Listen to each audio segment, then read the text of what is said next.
Totally আগেই বলে রাখছি যে আমি যাকে পাবো যেভাবে পাবো এনি হাউ সেক্স করবো।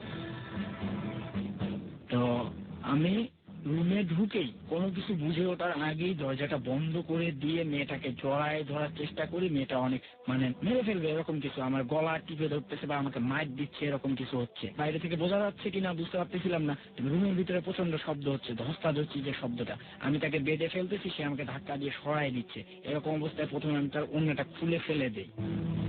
তখন সে মানে কনফিউজড আর কি যে এটা কি হতে যাচ্ছে, তুমি এটা করিও না আবির। মানে আমাকে হাতে ধরতেছে, পায়ে ধরতেছে, মানে মাইর দিয়ে যখন কোনো কাজ হচ্ছে না। আমি বলছি যে যদি নিজের ভালো চান চুপচাপ থাকেন, আর যদি না চান তাহলে আমি জামাগুলো এখন ছিঁড়বো। এখন বলেন নিজে খুলবেন না আমি ছিঁড়ে দিই।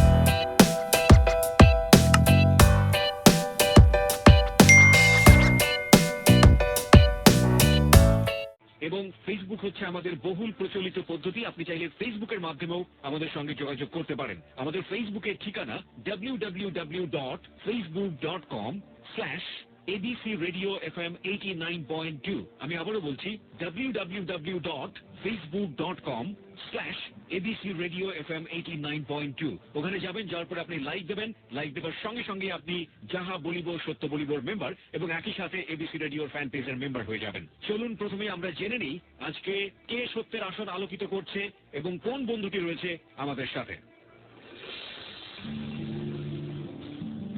আবির শব্দটা শুনলেই চোখের সামনে ভেসে ওঠে একটা রং। আবির রঙের মতোই রঙিন আমাদের আজকের অতিথি আবিরের জীবন। তবে আবির নামটা তার প্রকৃত নাম নয়, এই নামটা তার নিজের পছন্দ করা।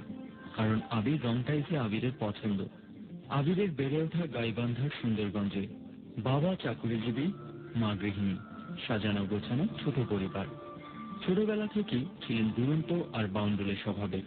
আবিরের চরিত্রে আরো একটি দিক হলো চ্যানেলটি সাবস্ক্রাইব করে পাশে থাকুন। একবার কোনো বিষয়ে ধন্যবাদ। তা অর্জন না করা পর্যন্ত শান্তি নেই আবিরের।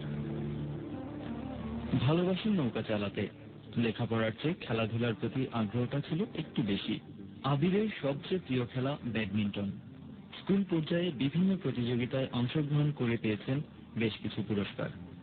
2004 সালে ধারাবাহিক গল্প বলায় পুরো গাইবান্ধা জেলায় প্রথম হওয়ার কথা যখন আবির আমাদেরকে বলছিলেন, তখন তার চোখ দেখেই স্পষ্ট বোঝা যাচ্ছিল এটা আবিরের জীবনের একটি অন্যতম অর্জন। পোশাক আশাকের বিষয়ে খুব একটা মাথা ব্যথা নেই। শার্ট আর জিন্সে স্বাচ্ছন্দ্য আবির। প্রিয় খাবার ডাল আর মুরগির মাংস। চেয়েছিলেন বড় হয়ে ইঞ্জিনিয়ার হবেন, হয়েছেন। আজ আবির একজন ডিপ্লোমা ইঞ্জিনিয়ার। রঙিন জীবনের কালো অধ্যায়গুলো উন্মোচন করে সত্যের আসনে বসে সত্যের আলোয় আলোকিত হতে আজ যাহা বলিব সত্য বলিবর মঞ্চে উপস্থিত হয়েছেন আবির।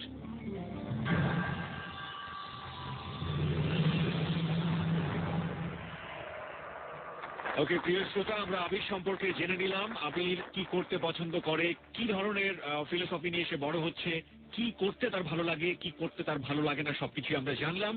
এরপর যে আবির রয়েছে আমার সাথে, চলুন আমরা আবিরকে স্বাগত জানাই। আবির, প্রথমে অনেক অনেক ধন্যবাদ। আপনি সত্যের আসন আলোকিত করেছেন এবং একই সাথে আপনি আপনার উপলব্ধি থেকে, আপনার বিবেকের তাড়না বোধ থেকে আজকের এই যাহা বলিব সত্য বলিবতে এসছেন। আমাদের যাহা বলিব সত্য বলিবর দ্বিতীয় পর্বের অতিথি আপনি, সেজন্য আপনাকে অনেক অনেক ধন্যবাদ।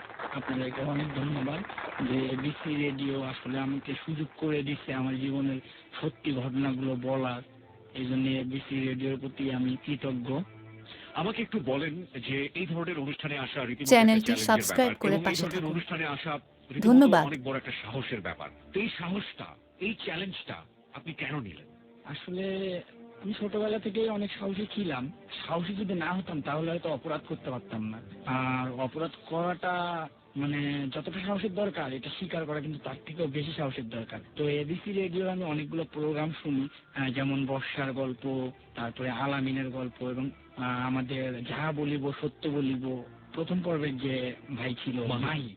তো এদের মানে গল্প বলা বা এদের সত্যিটা স্বীকার করার যে সাহস, এটা আমাকে অনুপ্রেরণা যোগাইছে, যার ফলে আজকে আমি এখানে আসার সাহস পাইছি। এবং একই সাথে আপনি কি মনে করেন, আপনি যে অপরাধের কথা আপনি বললেন, অনুষ্ঠানের শুরুতেই আমাদের শ্রোতাদেরকে আপনি ধারণা দিয়ে দিয়েছেন যে আপনি অপরাধ স্বীকার করতে এখানে এসেছেন। যে অপরাধ করেছেন সেটা তো আমরা আপনার কাছ থেকে জানবই, কিন্তু আপনি কি বিশ্বাস করেন যে এই ধরনের অনুষ্ঠানে যারা আসেন বা এই যে অপরাধ আপনি স্বীকার করছেন, এতে আপনার মঙ্গল এবং লাখো শ্রোতা যারা আমাদের এই মুহূর্তে শুনছে তাদের মঙ্গল হয়? আপনি কি বিশ্বাস করেন? আপনার জায়গা থেকে ব্যাপারটা আসলে কেমন? হ্যাঁ, আমার জায়গা থেকে যেটা মনে হয় যে আমার আজকের এই মানে জীবনের যে অভাবনীয় সত্যগুলো যেগুলো সবসময় গোপন ছিল, হয়তো আমি মুখোশের আড়ালে লুকায়া ছিলাম, এরকম একটা ছেলে আসলে এত মানে খারাপ কাজগুলো করবে যেটা হয়তো কেউ কখনো কল্পনা করতে পারে না। হয়তো বাস্তব জীবনে আমরা সামাজিকভাবে কখনো চিন্তাও করি না যে আসলে এই ধরনের কাজগুলো হয় বাস্তবে।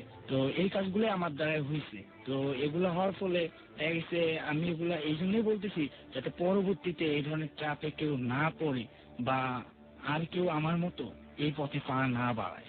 ওকে প্রিয় শ্রোতা, আমরা কোন পথের কথা ওর কাছ থেকে আজকে শুনবো, কোন অপরাধের কথা আমরা শুনবো তা আমরা এখন পর্যন্ত জানি না, কিন্তু আমরা এটা নিশ্চিত যে যাহা বলিব সত্য বলিব এমন একটি প্ল্যাটফর্ম, যাহা বলিব সত্য বলিব এমন একটি মঞ্চ, যে মঞ্চ আলোয় উদ্ভাসিত। আমরা মনে করি যে প্রত্যেকটি মানুষের মধ্যেই ভালো মন্দ দুটো দিকই রয়েছে। প্রতিটি মানুষই ভুল শুদ্ধ মিলিয়ে মানুষ। যে মানুষটি জীবনে একবার ভুল করেন সে মানুষটি সারা জীবনে আর ভালো কাজ করবেন না, সেটা যেমন অবিশ্বাস্য, ঠিক একইভাবে যে মানুষটি সবসময় ভালো কাজ করছেন সেই মানুষটি যে খারাপ কাজ করবেন না সেটাও তেমনি অবিশ্বাস্য। আমরা শুধু বিবেককে জাগিয়ে দিতে চাই। আমাদের এই অনুষ্ঠানের মোটো হচ্ছে আপনার ঘুমন্ত কিংবা আপনার সুপ্ত কিংবা আপনার জাগ্রত বিবেককে শানিত করা, জাগিয়ে দেয়া। আপনার বিবেক যদি আপনার মধ্যে জেগে থাকে, একজন মানুষ হিসেবে আপনি নিশ্চয়ই খারাপ কাজ থেকে নিজেকে বিরত রাখবেন। সেই অর্থে আমাদের অনুষ্ঠান যাহা বলিব সত্য বলিব। আবির, ট্র্যাপ শব্দটা আপনি এখানে ব্যবহার করেছেন। আপনার মতো কেউ যাতে কোনো ট্র্যাপে না পড়ে এবং একই সাথে আপনি মনে করেন যে বা আপনার সত্য স্বীকারের মধ্য দিয়ে অনেকেই হয়তো ভালো পথে পা বাড়াবে বা এরকমের মধ্যে এরকম খারাপ অবস্থার মধ্যে যারা রয়েছে তারা হয়তো ভালো কাজ করবে। ট্র্যাপ শব্দটা নিয়ে আমার একটু জানার ইচ্ছা আপনার কাছ থেকে যে ট্র্যাপ আপনি কেন বলছেন? ট্র্যাপ আসলে আমি এই জন্যই বলতেছি যে আমি যে কাজটা করিনি, যে অন্যায়টা আমি করিনি, সেই অন্যায়ের জন্য যদি আমাকে শাস্তি দেওয়া হয় কোনো বিচার বিবেচনা ছাড়াই, তো সেটাকে আপনি ট্র্যাপ ছাড়া আর কি বলতে পারেন? আপনি কি কখনো আপনার জীবনে এরকম ট্র্যাপে পড়েছিলেন? হ্যাঁ, আমি ট্র্যাপে পড়ার পর থেকেই আমার লাইফটা চেঞ্জ হয়ে যাওয়া শুরু হয়। ঠিক ওখান থেকে আমরা আপনার সত্যের ঘটনাটুকু শুরু করছি। আপনি ট্র্যাপের ঘটনা থেকে শুরু করুন, আমরা শুনতে চাই আপনার কাছ থেকে বিস্তারিত।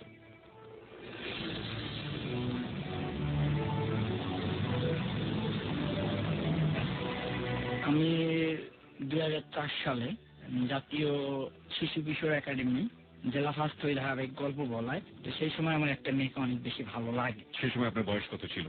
সে সময় মেবি আমার বয়স ছিল 11-12। আপনি কোন ক্লাসে পড়তেন? আমি তখন পড়তাম ক্লাস 9-এ। ক্লাস 9-এ পড়লে তো আপনার বয়স আরো বেশি হওয়ার কথা। সরি, 13-14 হবে আর কি। 2-1 বছরের ডিফারেন্স আসলে খুব বেশি কিছু না। ঠিক আছে, আপনার বয়স 13-14। হ্যাঁ, তারপর? দেন আর কি সে সময় একটা মেয়েকে আমার খুব বেশি ভালো লেগে যায় এই অনুষ্ঠান করতে গিয়ে। যে মেয়েটাকে আমার ভালো লাগছে সেই মেয়েটাকে মানে আমি প্রপোজ করিনি। সে আর কি আমার প্রতি আকর্ষিত না, এরকম কিছু আমার মনে হচ্ছে যে সে আসলে আমাকে সহ্য করতে পারতেছে না। কিন্তু দেখা গেছে যে আমাদের তো গ্রাম অঞ্চলের স্কুল ছিল, মানে সবাইকে একসাথে নিয়ে আসা হইতো, কারণ তাছাড়া তো একা একা আসলে ব্যয়ভার বহন করতে চাইতো না উপজেলা। তো এই ক্ষেত্রে আর কি বাধ্য হয়ে একসাথে যাতায়াতটা করতে হয়েছে জেলা পর্যায়ে পর্যন্ত। তো জেলায় আমি ফার্স্ট হই সে সময়। তো ফার্স্ট হওয়ার ফলে মেয়েটার সাথে আমি যাওয়ার পথে একটু কথা বলি। তখন পর্যন্ত মেয়েটার বাড়ি আমি চিনতাম না। আপনার সমবয়সী? না, ও তখন পড়তো ক্লাস 7-এ। তার মানে আপনার চেয়ে জুনিয়র ছিল? হ্যাঁ, 2 বছরের জুনিয়র। 2 বছরের জুনিয়র ছিল। এবং প্রথম আপনি ওখানে গিয়ে তাকে দেখেছেন, এর আগে দেখেননি? সেদিনই ফার্স্ট তাকে আমার দেখা। তাহলে আপনি কিভাবে জানলেন যে মেয়েটা আপনার পাশের স্কুলে পড়ে? এটা কি আপনি পরবর্তীতে জেনেছেন নাকি তার আগে থেকে? না, যখন আমাদের অনুষ্ঠানগুলো চলে তখন দেখা যায় যে বলে দেয় যে অমুক স্কুল থেকে অমুক আসছে। ওকে ওকে, হ্যাঁ, তারপর? দেন আর কি তার সাথে আসার পথে আমার কথা হয়। কথার পরে সে অনেক বেশি বিরক্ত আমার প্রতি, আগেও যেটা বললাম যে তারা কেউ পুরস্কার পায়নি, আমি পাইছি। তারপরেও যে আমি ভাবছি যে এরকম বয়সে আসলে মনে হয় যে আমি তো জেলা ফার্স্ট হয়েছি, মনে হয় অনেক কিছু হয়ে গেছি, যে কোনো মেয়েকে প্রপোজ করলে হয়তো রাজি হয়ে যেতে পারে, এরকম একটা ধারণা আপনার মধ্যে তখন চলে আসবে। এরকম ধারণা থেকে তার সাথে কথা বলতে যাওয়া, তো সে তো বিরক্ত বোধ করতেছে, কথা বলতে পারতেছি না। দেন নেমে ও যখন বাসায় যাচ্ছিল তখন ঠিক 6:30-7টা বাজবে, এরকম সময় আমি তার পিছু নেই। তার বাড়িটা কই এটা না দেখলে তো আসলে তৃপ্তি হচ্ছে না। আপনার সঙ্গে এই মুহূর্তে আপনার বন্ধু বা অন্য কেউ কি সাথে ছিল নাকি আপনি একা একাই পিছু নিয়েছেন? না, আমি এই মুহূর্তে একা একাই পিছু নিয়েছি, কারণ এলাকাটা তো আমার নিজের। ওকে। তো দেন দেখলাম যে আসলে তো ব্রিজের এক পাশে আমার বাড়ি আর এক পাশে ওর বাড়ি, যেটা আমি তখনও মানে সেদিনই ফার্স্ট জানি। তো এই ঘটনা হয়েছে সেদিন। তো হওয়ার পরে ওই মেয়েটা তার বাড়িতে কমপ্লেন করছে যে ও আমাকে চিনতো, কারণ যেহেতু আমি ওর সিনিয়র ছিলাম। ও আমাদের বাসার পাশে প্রাইভেট পড়তে আসতো। ও হয়তো আমাকে চিনতো, বাট আমি কিন্তু ওকে ওইভাবে চিনতাম না। তো ওর বাসায় কমপ্লেন করে, কমপ্লেন করার পরে প্রত্যেক এলাকায় তো কিছু মানে মাতাব্বর টাইপের কিছুটা থাকে। তো এরকম একটা ছেলে ছিল দেবাশিস সাহা। তো ও আমাকে বলে যে তোমাকে আমার সাথে একটা জায়গায় যেতে হবে। দেবাশিসের বয়সের ডিফারেন্সটা আপনার সঙ্গে কত ছিল? দেবাশিসের সাথে আমার বয়সের ডিফারেন্স মিনিমাম 10 বছর। তার মানে সে আপনার চেয়ে 10 বছরের বড় ছিল? হ্যাঁ, 10 বছরের বড়। তো সে আমাকে বলছে যে তুমি ওই মেয়েটাকে, তখনও বলেনি যে আমি ওই মেয়েটাকে ডিস্টার্ব করি কিনা, ওই বাসায় নিয়ে গেছে। ওকে, তারপর? তারপর ওই বাসায় যখন আমি যাই, তো যাওয়ার পরে মেয়েটার বাবা বাসায় ছিল না, মা ছিল। তো মেয়েটার মা আমাকে বলতেছে তুমি আমার মেয়েকে ডিস্টার্ব করতেছো। আমি বললাম আমি তো আপনার মেয়েকে ভালোভাবে চিনি না, আমি ডিস্টার্ব করবো কি করে? বলছে না তুমি কালকে পিছু পিছু আসছিলা বাসায়। তো আমি বললাম যে আমি পিছু পিছু আসছি, এটা আপনি কি করে জানলেন? বলছে আমার মেয়ে বলছে। তো আমি বললাম যে দেখেন, তাহলে তার মানে আপনার মেয়ে আমার দিকে তাকাইছে, শুধু যে আমি আপনার মেয়ে পিছু পিছু আসছি তা তো না, আমি বাজারে কাজেও আসতে পারি। তো তার মা বলছে বাবা দেখো, আসলে কথা বাড়ার লাভ নাই, তো তুমি এটা করো না। তো দেন আমি বলছি যে ঠিক আছে, আমি ওকে বিরক্ত করবো না, তাকে বিরক্ত করবো না, এই কথা দেওয়ার পরে ওখান থেকে আমি চলে আসি। আমি চাইবো যে গল্পে যাদের নামগুলো এখানে ব্যবহার করছেন তাদের যদি এই গল্প বলার প্রেক্ষাপটে ক্ষতি হয়ে যায় তাহলে আপনি দয়া করে নামগুলো আপনি বলবেন না, অথবা নামগুলো আপনি অন্য নামে বলবেন। আচ্ছা, ওকে। আপনি যে মেয়েটার কথা বলছেন এখানে, আমরা সে মেয়েটার একটা নাম দিতে পারি, একটা আপনি চাইলে একটা নাম দিতে পারেন। মিতু। মিতু, ওকে। তার কিছুদিন পরে ওখানে আমার একটা ফ্রেন্ড মিশু, ও আর আমি দাঁড়ায় আছি কসমেটিক্স এর দোকানে। তো মিতু যাচ্ছে, আমরা কি যেন একটা কথা নিয়ে বউ বলতেছি, যে ও আরেকটা মেয়ের নাম ছিল, সেটা হচ্ছে নামটা আমি বলতে যাচ্ছি না। তো তার প্রসঙ্গে বলা হচ্ছে যে মিশুর বউ। তো এই কথাটা ওর কানে গেছে। তো এই মেয়েটার কানে যাওয়ার পরে সে সরাসরি আমার বাসায় চলে গেছে।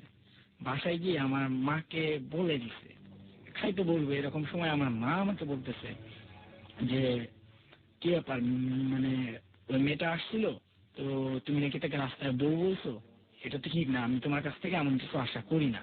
তো আমি মাকে বলি যে আসলে তো ওখানে মিশু ছিল, আসলে আমরা কথার প্রসঙ্গে অন্য একটা কথা এটা বলছি, এখন এটা ও যে শুনে ফেলছে এটা আমরাও জানি না। এই থেকে মেয়েটার সাথে আমার মোটামুটি শত্রুতার একটু শুরু হয়। এই মেয়েটাই তার এক বান্ধবীকে, নামটা বলতে যাচ্ছি না আমি, ওকে, নো প্রবলেম, সে বান্ধবীকে আমার পিছনে লাগায় দেয়। ওই মেয়েটা সবসময় আমাকে আমার পিছনে লেগে গেল আর কি। আপনার পিছনে লেগে থাকতো আর কি, মানে আপনার অ্যাটেনশন গ্রো করতে চাইতো তার দিকে। হ্যাঁ। ওকে। তো এইভাবে চলে গেল প্রায় 1 বছরের মতো। এর মধ্যে একটা কথা আমি বলিনি, সেটা হচ্ছে যে আমি খুব ছোটবেলা থেকে রাজনীতিতে জড়িত ছিলাম। সেটা মেবি ক্লাস 6-এ থাকার সময়। ক্লাস 6-এ থাকার সময় আপনি রাজনীতির সাথে জড়িত ছিলেন। নোট অন দ্যাট পয়েন্ট শ্রোতা, আমরা আপনাদের সবাইকে বলছি, আপনারা শুনছেন যাহা বলিব সত্য বলিব, যাহা বলিব সত্য বলিবর মঞ্চে সত্যের আসনটি আজকে আলোকিত করেছে আবির। আবির তার জীবনের সবচাইতে গূঢ় সত্য, যে কথাগুলো হয়তো সে কাউকেই বলেনি, সেই অপরাধ বোধ কিংবা ভুল আমরা যাই বলি না কেন, সেটা আজকে সে লাখো মানুষের সামনে স্বীকার করছে। সে যেটা বললো একটু আগে, যে ক্লাস 6-এ থাকা অবস্থায় সে রাজনীতির সাথে জড়িয়ে যায়, যেটা আমাদের এই বর্তমান সমাজ প্রেক্ষাপটে চিন্তা করাটা একেবারেই বেমানান, কারণ পারিবারিক ভাবেই কেউ চাবেন না যে রাজনীতির যে অবস্থা বর্তমানে, সেখানে ক্লাস 6 পড়ুয়া একটা স্টুডেন্ট বা ছাত্র রাজনীতির সাথে জড়িয়ে যায়। আমি একটু এই ব্যাপারটাতে আপনার কাছে একটু প্রশ্ন রাখতে চাই, যে আপনার পরিবার কি এটাকে সমর্থন করেছিল? তো এটা আমার বাবা আবার কোনোভাবেই মেনে নিতে চাইতো না। তো এর জন্য হয়তো মাঝে মাঝে আমাকে খাইতেও দিত না। তো আমি যখন যে ক্লাস 9-এ পড়ি, আমি তো ওই সময় থেকে মানে সবার সাথে খুব ভালো পরিচিত হয়ে গেলাম, জেলা নেতৃবৃন্দ যারা ছিলেন। আমি যখন ক্লাস 9-এ পড়ি তখন তো আমার আসলে অত্যধিক সাহস বেড়ে গেছে। তো এই হরতালে আমি পিকেটিং করতেছি, আমার স্কুলেরই গেটে আমার স্কুল ড্রেস পরে আমি দাঁড়িয়ে আছি। মানে আমি আমার দলকে এত বেশি ভালোবাসতাম যে আমি স্কুল ড্রেস পরে স্কুলের গেটে দাঁড়িয়ে আছি, পিকেটিং করতেছি। তো এই মুহূর্তে একটা হুন্ডা আসে, যেটাকে আমি সিগন্যাল দিই দাঁড়ানোর জন্য, যে হরতালে কেন চালিয়ে যাচ্ছেন। তো এটাকে মানে দাঁড়া হয় না, আমি অনেক ছোট ছিলাম, তো তো যার ফলে আমার কথা সে দাঁড়ায় না। আবার স্কুল ড্রেস পরা দেখছে, এই কারণে দাঁড়ায়নি। তো আমাকে ওভারটেক করে যখনই গেছে, সামনে কিন্তু ওই বড় ভাইরা ছিল। তো এখানে রশিদ ভাই নামে একজন ছিলেন, যিনি ওই হুন্ডাটাকে, রানিং হুন্ডাটাকে সামনে গিয়ে দাঁড়াইছে। তো হুন্ডাটা ব্রেক করতে বাধ্য হয়েছে। তো হুন্ডাটা ব্রেক করার পরে হুন্ডালাটা পড়ে যায়। এই পড়া অবস্থায় হুন্ডালাটাকে মাইর শুরু করে। শুরু করার পরে ওখান থেকে একজন আমাকে বলতেছে যে তুমি সিগন্যাল দিলা, তোমার সিগন্যালে দাঁড়ানো, তুমি মারতেছো না কেন? ফার্স্ট তাকে আমি মারি, কয়েকটা থাপ্পড় মারি। ও ওই বয়সে তো আসলে অন্য কিছু দিয়ে মারা সম্ভব। আপনি ক্লাস 6-এ যখন পড়েন তখন আপনার বয়স ছিল 11 বছর। আপনি যাকে গায়ে হাত তুললেন তার বয়সটা কত ছিল? একজন হোন্ডা চালক। 26 এরকম। আমার প্রশ্নটা হচ্ছে, আপনি যখন শ্রেণীকক্ষে থাকেন তখন এই সময় আপনার শিক্ষক আপনাকে শেখাচ্ছে যে বড়দেরকে সম্মান করো এবং ছোটদেরকে স্নেহ করবে, এটাই স্বাভাবিক।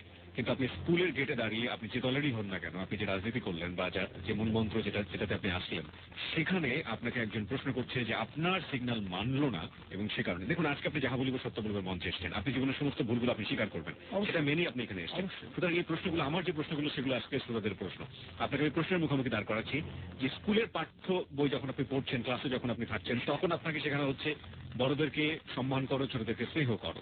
আপনি সেই স্কুলের গেটে দাঁড়িয়ে রাজনীতির জন্য এত ছোট বয়সে যখন আপনি হরতালের সমর্থনে কাজ করছেন, তখন আপনার সিগন্যাল না মানার কারণে একজন বড় ভাই আপনাকে বলছে যে আপনি কেন ওই লোকটির গায়ে হাত তুলছেন না। আপনি স্বীকার করেছেন আপনি গায়ে হাত তুলেছেন।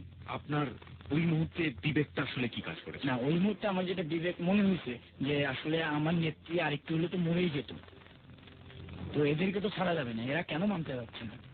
আমার এতগুলো লোক মারা গেছে, আমার নেত্রীর কান নষ্ট হয়ে গেছে ওই মুহূর্তে, মানে আরো বড় ধরনের কিছু হতে পারে, যেহেতু তখন সেটা কনফার্ম না যে নেত্রীর কি হচ্ছে।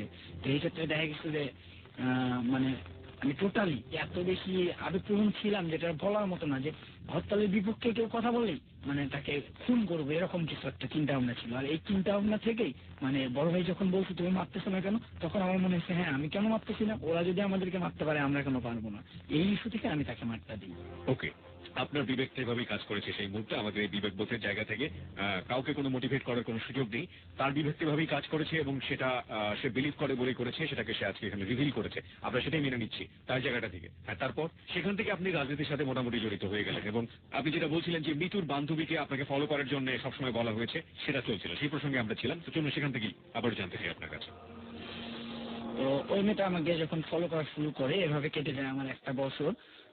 দেন আমি ক্লাস 10-এ উঠি। তো দেখা গেছে আমি একটা সময় তার সাথে রাস্তায় দাঁড়িয়ে 2-1 মিনিট কথা বলতাম স্কুল যাতায়াতের পথে। না বলে মানেটা হচ্ছে আপনার সাথে কথা বলতে চাইতো? হ্যাঁ, প্রতিদিনই কথা বলতে চাইতো। তো একটা সময় তো মানুষের বিরক্তি থেকেও কথা বলতে ইচ্ছা করে যায়, তা আমি তার সাথে 2-1 দিন কথা বলি।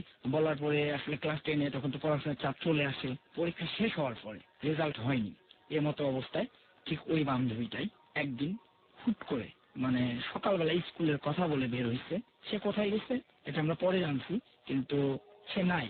তো ও আবার ওর বাসায় বলছে যে ও আমার বাসায় আসতে, এটা বলে বাসা থেকে বের হয়েছে, মানে জানাই দিচ্ছে তার এক বান্ধবীকে যে ও আমার বাসায় আছে। তো তার ফ্যামিলি থেকে লোকজন এসে আমার বাসায় সার্চ করে গেছে। তো আমি খেলতেছি, মাঠে আসছে, আমার সাথে কথা বলে গেছে। তো আমি খেলাধুলা শেষ করে সন্ধ্যার দিকে বাসায় ফিরতেছি, ইতিমধ্যে ওই মেয়েটা আমার চোখের সামনে এবং আমার বাসার সামনে। আমি তো অনেক ঘাবড়ায় গেছি, মেয়েটা আমার বাসায় ঢুকছে, বাট আমি কিন্তু বাসায় আর যাইনি। আমি তো দেখে থমে গেছি যে এই মেয়েটা এখানে কেন, একে তো সকালবেলা খুঁজলো। তার মানে আমার তখনই কাজ করছে যে এটা কোনো ট্রাপ নয়। তো দেন আমি ওখান থেকে চলে আসি, এসে এক বড় ভাইয়ের দোকানের ভিতরে আশ্রয় নিই। সেখানে মোটামুটি আমি 2-3 ঘন্টা থাকি এবং পরিস্থিতিটা অবজার্ভ করতেছিলাম যে কি হতে যাচ্ছে। আমরাও একটু জানতে চাই আপনার কাছে যে কেন একটা সাধারণ মেয়ে যার সাথে আপনার কোনো ধরনের কোনো সম্পর্ক নেই, শুধু হাই হ্যালো কথাবার্তাটুকু হয়, তাকে সারাদিন খুঁজে পাওয়া যাচ্ছে না এবং সে মেয়েটি এমনও তো না যে 7 দিন ধরে তাকে খোঁজা হচ্ছে বা 8 দিন ধরে তাকে খোঁজা হচ্ছে বা একটা লম্বা সময় ধরে তাকে খোঁজা হচ্ছে, রাতের পর রাত সে বাইরে ছিল, তারপরে সে আপনার সরাসরি আপনার গেটের সামনে। সেখানেও একটা প্রশ্ন বা সেখানেও একটা সন্দেহ হওয়ার সুযোগ ছিল। তার আগেই মাত্র সারাদিন খুঁজে পাওয়া যাচ্ছে না, সেই অবস্থায় আপনার গেটের সামনে, সেটা দেখে আপনার মনের মধ্যে ভয় কেন জাগলো?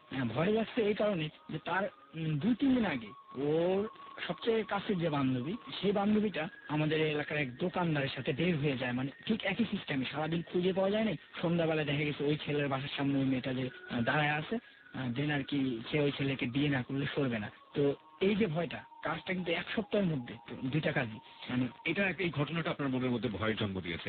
আমি আরেকটা ক্লু আপনাকে দিতে চাই, এরকম কোনো কিছু কি হয়েছিল যে এই মেয়েটা তার আচরণ দিয়ে আপনাকে বোঝাতো যে আপনাকে সে বিয়ে করতে চায়, বা কোনো কারণে কোনো ভাবে আপনাকে বোঝানোর চেষ্টা করেছে যে তোমাকেই আমি চাই, এরকম ব্যাপার কি হয়েছে? তোমাকে আমি চাই এরকম তো সবসময় বলতো, বা মানে বুঝাইতে চাইতো যে সে আমাকে অনেক বেশি লাভ করে।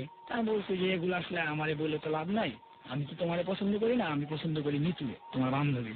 বলছে যে মিতুর মাঝে কি আছে যা আমার মাঝে নাই, এরকম কিছু। তো আমি বলছি যে না, সবই ঠিক আছে, তোমার মাঝে যা আছে তার মাঝে তা আছে, কিন্তু আসলে তোমার আমার ভালো লাগে না, ভালো লাগে তার। এবং যে কারণেই আপনার সন্দেহটা অনেক বেশি তীব্র ছিল এবং এর কিছুদিন আগে এরকম একটা ঘটনা যেহেতু ঘটেছে, সুতরাং এরকম ঘটনা আপনার সাথেও ঘটতে পারে। ওকে, হ্যাঁ, তারপর তারপর আমি ওখান থেকে চলে যাই। ওই যে বড় ভাইয়ের দোকানে। তো ওই দোকানের ভিতরে আমি এমন একটা জায়গায় বসেছিলাম যে দোকানে সবাই আসবে কিন্তু আমার দেখতে পারবে না। এই দেখতে না পাওয়ার ভয়টা কেন ছিল?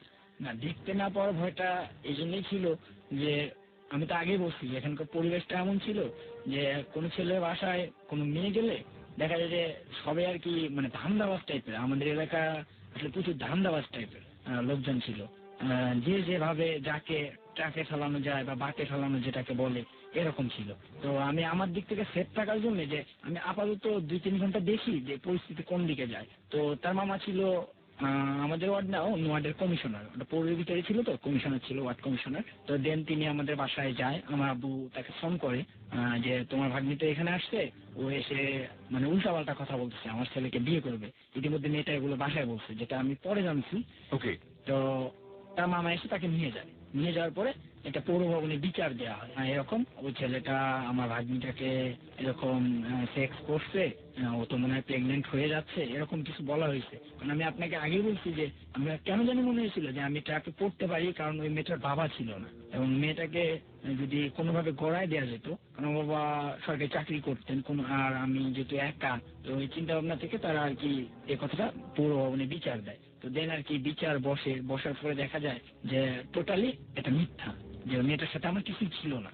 মেয়েটা তার মানে আপনাকে হাত করবার জন্য প্রথমত নিজের জায়গা থেকে চেষ্টা করেছে, সেটা সে পারেনি। তারপরে একটা ব্লেম, আপনার জন্য একটা ব্লেম তৈরি করেছে সামাজিক ভাবে, করে আপনাকে হাত করার চেষ্টা করেছে, এবং সেই ব্লেমটা ছিল যে আপনি তার সাথে শারীরিক সম্পর্ক স্থাপন করেছেন। Yes. এবং সেটা করবার পর যে পৌর ভবনে বিচারটা দিল, সেখানে গিয়ে সেটা প্রুফ করা সম্ভব হলো না, আপনি বলছেন। প্রুফটা কে করলো, কিভাবে করলো? আচ্ছা, প্রুফটা এভাবেই করা হয়েছে যে আসলে প্রত্যেকটা ঘটনার তো স্থান লাগবে, সাক্ষী লাগবে। তো এগুলো কিছুই পাওয়া যায়নি। তো এগুলো যদি না পাওয়া যায়, আমার বিরুদ্ধে যদি অভিযোগ করা হয় কিন্তু সাক্ষী নেই, প্রমাণ নেই। মেয়েটা আপনি যেটা বলছিলেন যে প্রেগনেন্ট হয়ে যাওয়ার একটা ব্যাপার ছিল, প্রেগনেন্ট হয়ে যাচ্ছিল এরকম একটা কথা ছিল। মিথ্যা কথা ওরা বলছিল, হুম। কিন্তু এটা তো তখন ওইভাবে টেস্ট করা হয়নি যে মেয়েটা প্রেগনেন্ট কিনা, কারণ এই ব্যাপারটা তখন অত মাথায় গড়ায়নি কারণ। দেখুন, এখানে বিশ্বাসের একটা অনেক বড় প্রশ্ন আছে, কারণ একটা মেয়ে যখন এই রিস্কটা নিবে, তখন কিন্তু এই রিস্কটা যদি সে উইন না করে, সারা জীবনের জন্য সে পঙ্গু হয়ে যাওয়ার একটা সম্ভাবনা রয়েছে। এই জায়গা থেকেই বলতে পারি যে এ পঙ্গু হয়ে যাবে। তো যখন পুরো হলো না, তখন মানে আমার উপরে চাপ প্রয়োগ করা হলো, আমার ফ্যামিলির উপরে। সেটা হচ্ছে ওখানকার মহিলা কমিশনার যিনি ছিলেন, উনি আমার আব্বুকে, যেহেতু আমার আব্বু স্কুলে চাকরি করতেন আমি আগে বলছি, তো উনি প্রচুর ভয় পাইতেন এগুলাতে, মানে দালাল টাইপের যে ধান্দাবাজরা প্রপোজ করে যে আপনি 1050 টাকা দেন, আমরা ব্যাপারটা মিউচুয়াল করে ফেলি। তো দেন আমার আব্বু ভাবে যে আমার ছেলের সারা জীবনের প্রশ্ন এটা, এই মেয়েটাকে যদি বিয়ে করে তবুও সমস্যা, যদি না করে পরে যদি আবার মামলা মোকদ্দমা বা আরো বড় কিছু করে, তো এখনই এরকম করতেছে। তো দেন ধান্দাবাজদের সাথে আমাদের চুক্তি হয় যে ঠিক আছে, আপনারা কিভাবে ম্যানেজ করবেন এটা আপনাদের ব্যাপার, কিন্তু আমাদের স্ট্যাম্প কপি চাই। দেন ওই মহিলা কমিশনার যার কথা বললাম, স্ট্যাম্প কপি মানে কি, যা হবে লেখালেখি সব স্ট্যাম্পের উপরে হবে? স্ট্যাম্পের উপরে। তো এই স্ট্যাম্পটা আমাদেরকে দিয়ে দেওয়া হয় বা এই স্ট্যাম্পটা করে নেওয়া হয়, যাতে নেক্সট ডে আর এই কাজটা না হয়। ওকে। আর টাকাটা কত, কাকে দেন আপনারা? আমরা টাকাটা ওই যে ধান্দাবাজদেরকে দিই। ওরাই এটাকে ম্যানেজ করে? হ্যাঁ, ওরাই এটাকে ম্যানেজ করে। এই যে ঘটনাটা ঘটলো আপনার সাথে, আপনাকে ট্র্যাপে ফেলে যে ঘটনাটা ঘটালো ওরা, তার পরবর্তীতে আপনার ফ্যামিলি কি আপনাকে বিশ্বাস করতে পেরেছে? কারণ আপনি তো ছোটবেলা থেকে এক ধরনের বাউন্ডারি ছিলেন, অস্বীকার করার কোনো উপায় নেই, কারণ আপনি রাজনীতি করতেন, একটু অন্যরকম সবার থেকে। ওই বয়সে ছেলেমেয়েরা যা করে তার চেয়ে আপনি ফুললি ডিফারেন্ট। এরকম আমরা যতটুকু জানি যে আমাদের বয়সী বন্ধুরা যখন কোনো সময় এরকম করতো, আমরা তাকে একটু সাইড করে দিতাম। ইচ্ছে পাকা বলে একটা ব্যাপার ছিল, সেটা আপনার সাথে ছোটবেলাতে ছিল, আপনি অস্বীকার করেন আর যাই করেন। তো আপনি যখন, আপনার বিরুদ্ধে যখন এই ধরনের একটা ব্লেম আসে, খুব স্বাভাবিকভাবেই আপনার পরিবার সেটা বিশ্বাস করার কথা। আপনার পরিবার আপনাকে কি বলেছিল? তো আমার আম্মু আমার প্রচন্ড বিশ্বাস করতো। তো এক্ষেত্রে আমার আম্মু আমাকে কাছে ডেকে নিয়ে জিজ্ঞাসা করছিল যে আসলে ব্যাপারটা কি। তো আমি তখন তাকে বলছি যে ব্যাপারটা ঠিক এরকমই, এর বেশি কিছুই না। ওকে। মিতুর বান্ধবীর সাথে আপনার পরিচয় হলো, পরিচয় হওয়ার কতদিন পরে বা কত মাস পরে এই ঘটনা? মেবি 3 বছর। নোট অন দ্যাট পয়েন্ট, প্রিয় শ্রোতা। মিতুর বান্ধবীকে, ও যেটা প্রথমে বলেছিল যে মিতুর বান্ধবীকে ওর পেছনে লেলিয়ে দেওয়া হয়েছে বা ওকে ফাঁদে ফেলার জন্য কাজটি করা হচ্ছে, তার 3 বছর পরের ঘটনা হচ্ছে এই মেয়েটি তাকে ট্র্যাপে ফেলেছে। ওকে, তারপর? তো এই যে আমার আব্বু তার ঘাম ঝরানো 30,000 টাকা জরিমানা দিয়ে আমাকে সেভ করে রাখে, তো ঠিক সেদিন আমি শপথ নিই যে আজকের পর থেকে আমি যেভাবে পারি, যাকে পারি, মেয়েদের সাথে সেক্স করব, সেটা এনি হাউ, আর এর জন্য আমার যা করা দরকার আমি তাই করব। তো এটা করার জন্য আমি লোকজনের সাথে আরো পরিচিত হয়ে ওঠা শুরু করলাম। আর ওই সময় যখন এই যে বিচার টিচার চলতেছিল তখন তো এটা মানে আলোচিত একটা ঘটনা, গ্রামগঞ্জে তো কোনো কিছু ঘটে গেলে এটা আলোচিত ঘটনা। তো ইতিমধ্যে আমার রেজাল্ট হয়ে গেল। তো রেজাল্ট দেখা গেল যে অনেক ভালো রেজাল্টই হয়েছে, খারাপ না। আমি রেজাল্ট ভালো করার পরে না রংপুর পলিটেকনিকে আমি চান্স পেয়ে যাই কম্পিউটার সাবজেক্টে।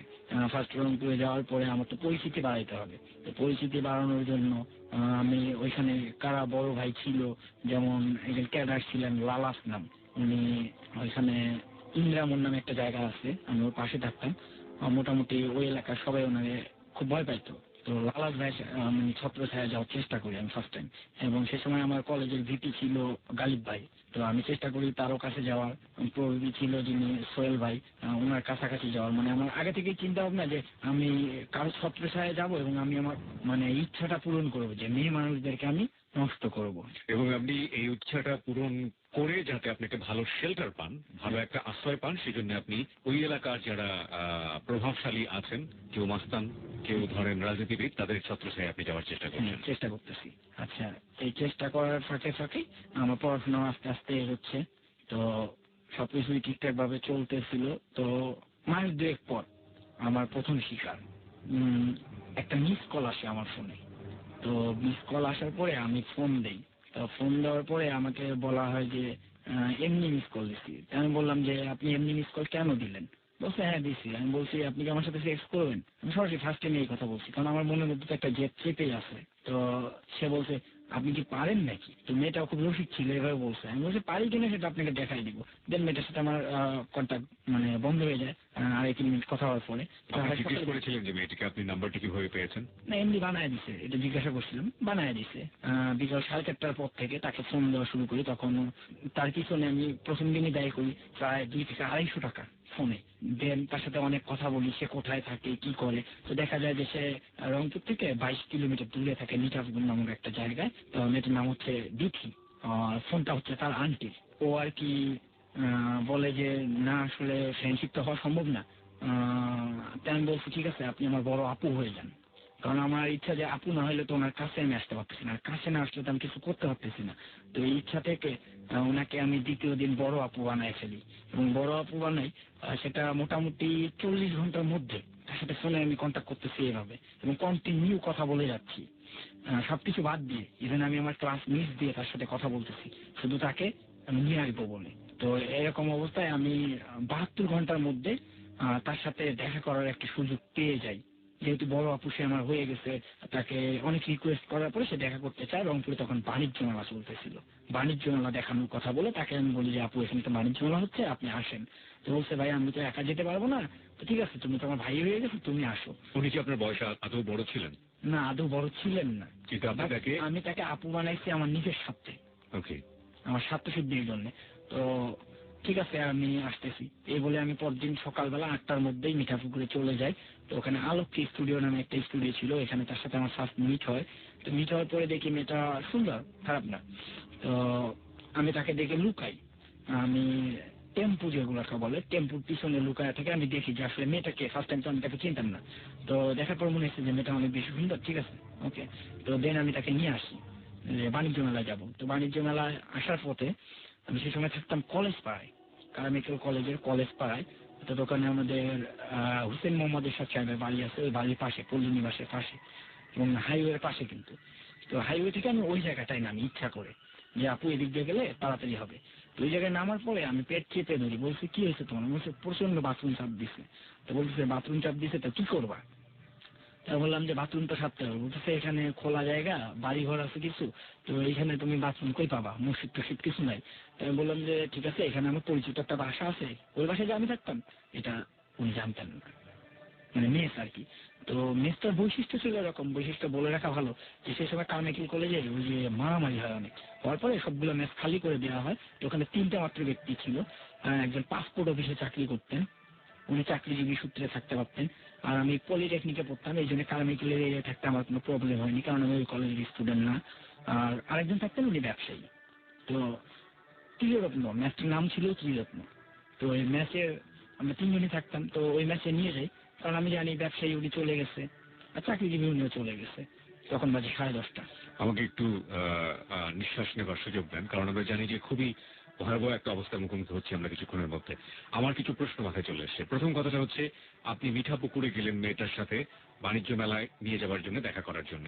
ওখান থেকে আপনি হাঁটতে হাঁটতে আপনার মেসের কাছে চলে আসলেন, ব্যাপারটা হাঁটতে হাঁটতে না, তাহলে? আমি বলছি বাস থেকে আমি হাইওয়ের পাশে নামছি এবং আমার মেসটা ছিল হাইওয়ের পাশে। মানে আমরা মিঠাপুর থেকে 22 কিলোমিটার। আপনি বাস থেকে কোথা থেকে আসলেন? আমি মিঠাপুর থেকে বাসে আসছি। মিঠাপুকুর থেকে আপনি বাসে এসে আপনি কোথায় নেমেছেন? আমি নামছি ওই যে আপনার হচ্ছে ওটা আমাদের মোট রেলগেট আর কি। হ্যাঁ, রেলগেটে নেমেছেন। তো ওখান থেকে বাসের দূরত্ব যেটা, আপনি যেখানে নেমেছেন, আপনি নেমে তো মেয়েটার সাথে দেখা করলেন? না, আমি বলি ফার্স্ট টাইম, সেটা হচ্ছে আমি সকালে তো মিঠাপুকুরে গেছি, বাসে চড়ে চলে গেছি 22 কিলোমিটার দূরে। দেন আলোকী স্টুডিওর সামনে তার সাথে আমার দেখা হয়েছে। দেন যেহেতু আমার সাথে বাণিজ্য মেলা আসার কথা, আমরা দুজনে বাসে উঠে ওই মেয়েটাকে সাথে করে নিয়ে আপনি বাসে উঠে বাণিজ্য মেলায় বা কোথাও একটা বাণিজ্য মেলায় আসবো আমি বললে রংপুরে চলে আসছি। কিন্তু আসার পথে আপনি আসলে যে জায়গাটায় বাস থেকে নেমে গেছেন সেটা হচ্ছে আপনার মেসের কাছাকাছি, রাইট? আমার মেসের কাছাকাছি, এবং ওই জায়গা দিয়েও বাণিজ্য মেলায় যাওয়া যায়। ওকে, ঠিক আছে। তারপরে তো আমি তো বললাম যে আমার বাথরুম চাপ দিছে, তো বলছি এখানে আমার পরিচিত একটা বাসা আছে, চলেন এখানে যাই। বলছে না, একটা মেয়ে মানুষ, আমি কি করে যাই? বলছে আপু আপনি তো আমার আপু, সমস্যা কি, আপনি গেলে কোনো সমস্যা হবে না। তো বলছে ঠিক আছে, আপু না, ফ্রেন্ড হয়ে যাই, এটাই সবচেয়ে বেটার সম্পর্ক। তোমারও বয়স যেরকম আমারও বয়স সেরকম। ওই মেয়েটাই আপনাকে এটা বলেছে? হ্যাঁ, ওই মেয়েটাই আমাকে এটা বলছে যে ফ্রেন্ড হয়ে যাই, তাহলে তোমারও বলতে সুবিধা হবে, যেমন বান্ধবী একসাথে পড়ি, এরকম কিছুটা। তো আমি বলছি ঠিক আছে, আর আমার মনের মধ্যে তো শয়তানি ছিলই। তো ঠিক আছে, আমি নিয়ে আসলাম বাসায়। নিয়ে আসার পরে দেখি কেউ নেই, আর পুরো অঞ্চলটাই ফাঁকা। ওখানে প্রায় 1-150 মেস ছিল, যেগুলো সব ছাত্রাবাসী ফাঁকা, মানে লোকজন থাকতো না, যে মারামারির কারণে সবগুলো বন্ধ করে দিছে ওই মুহূর্তে। এই তার মানে পুরো এলাকাটাই ফাঁকা ছিল? ফাঁকা ছিল।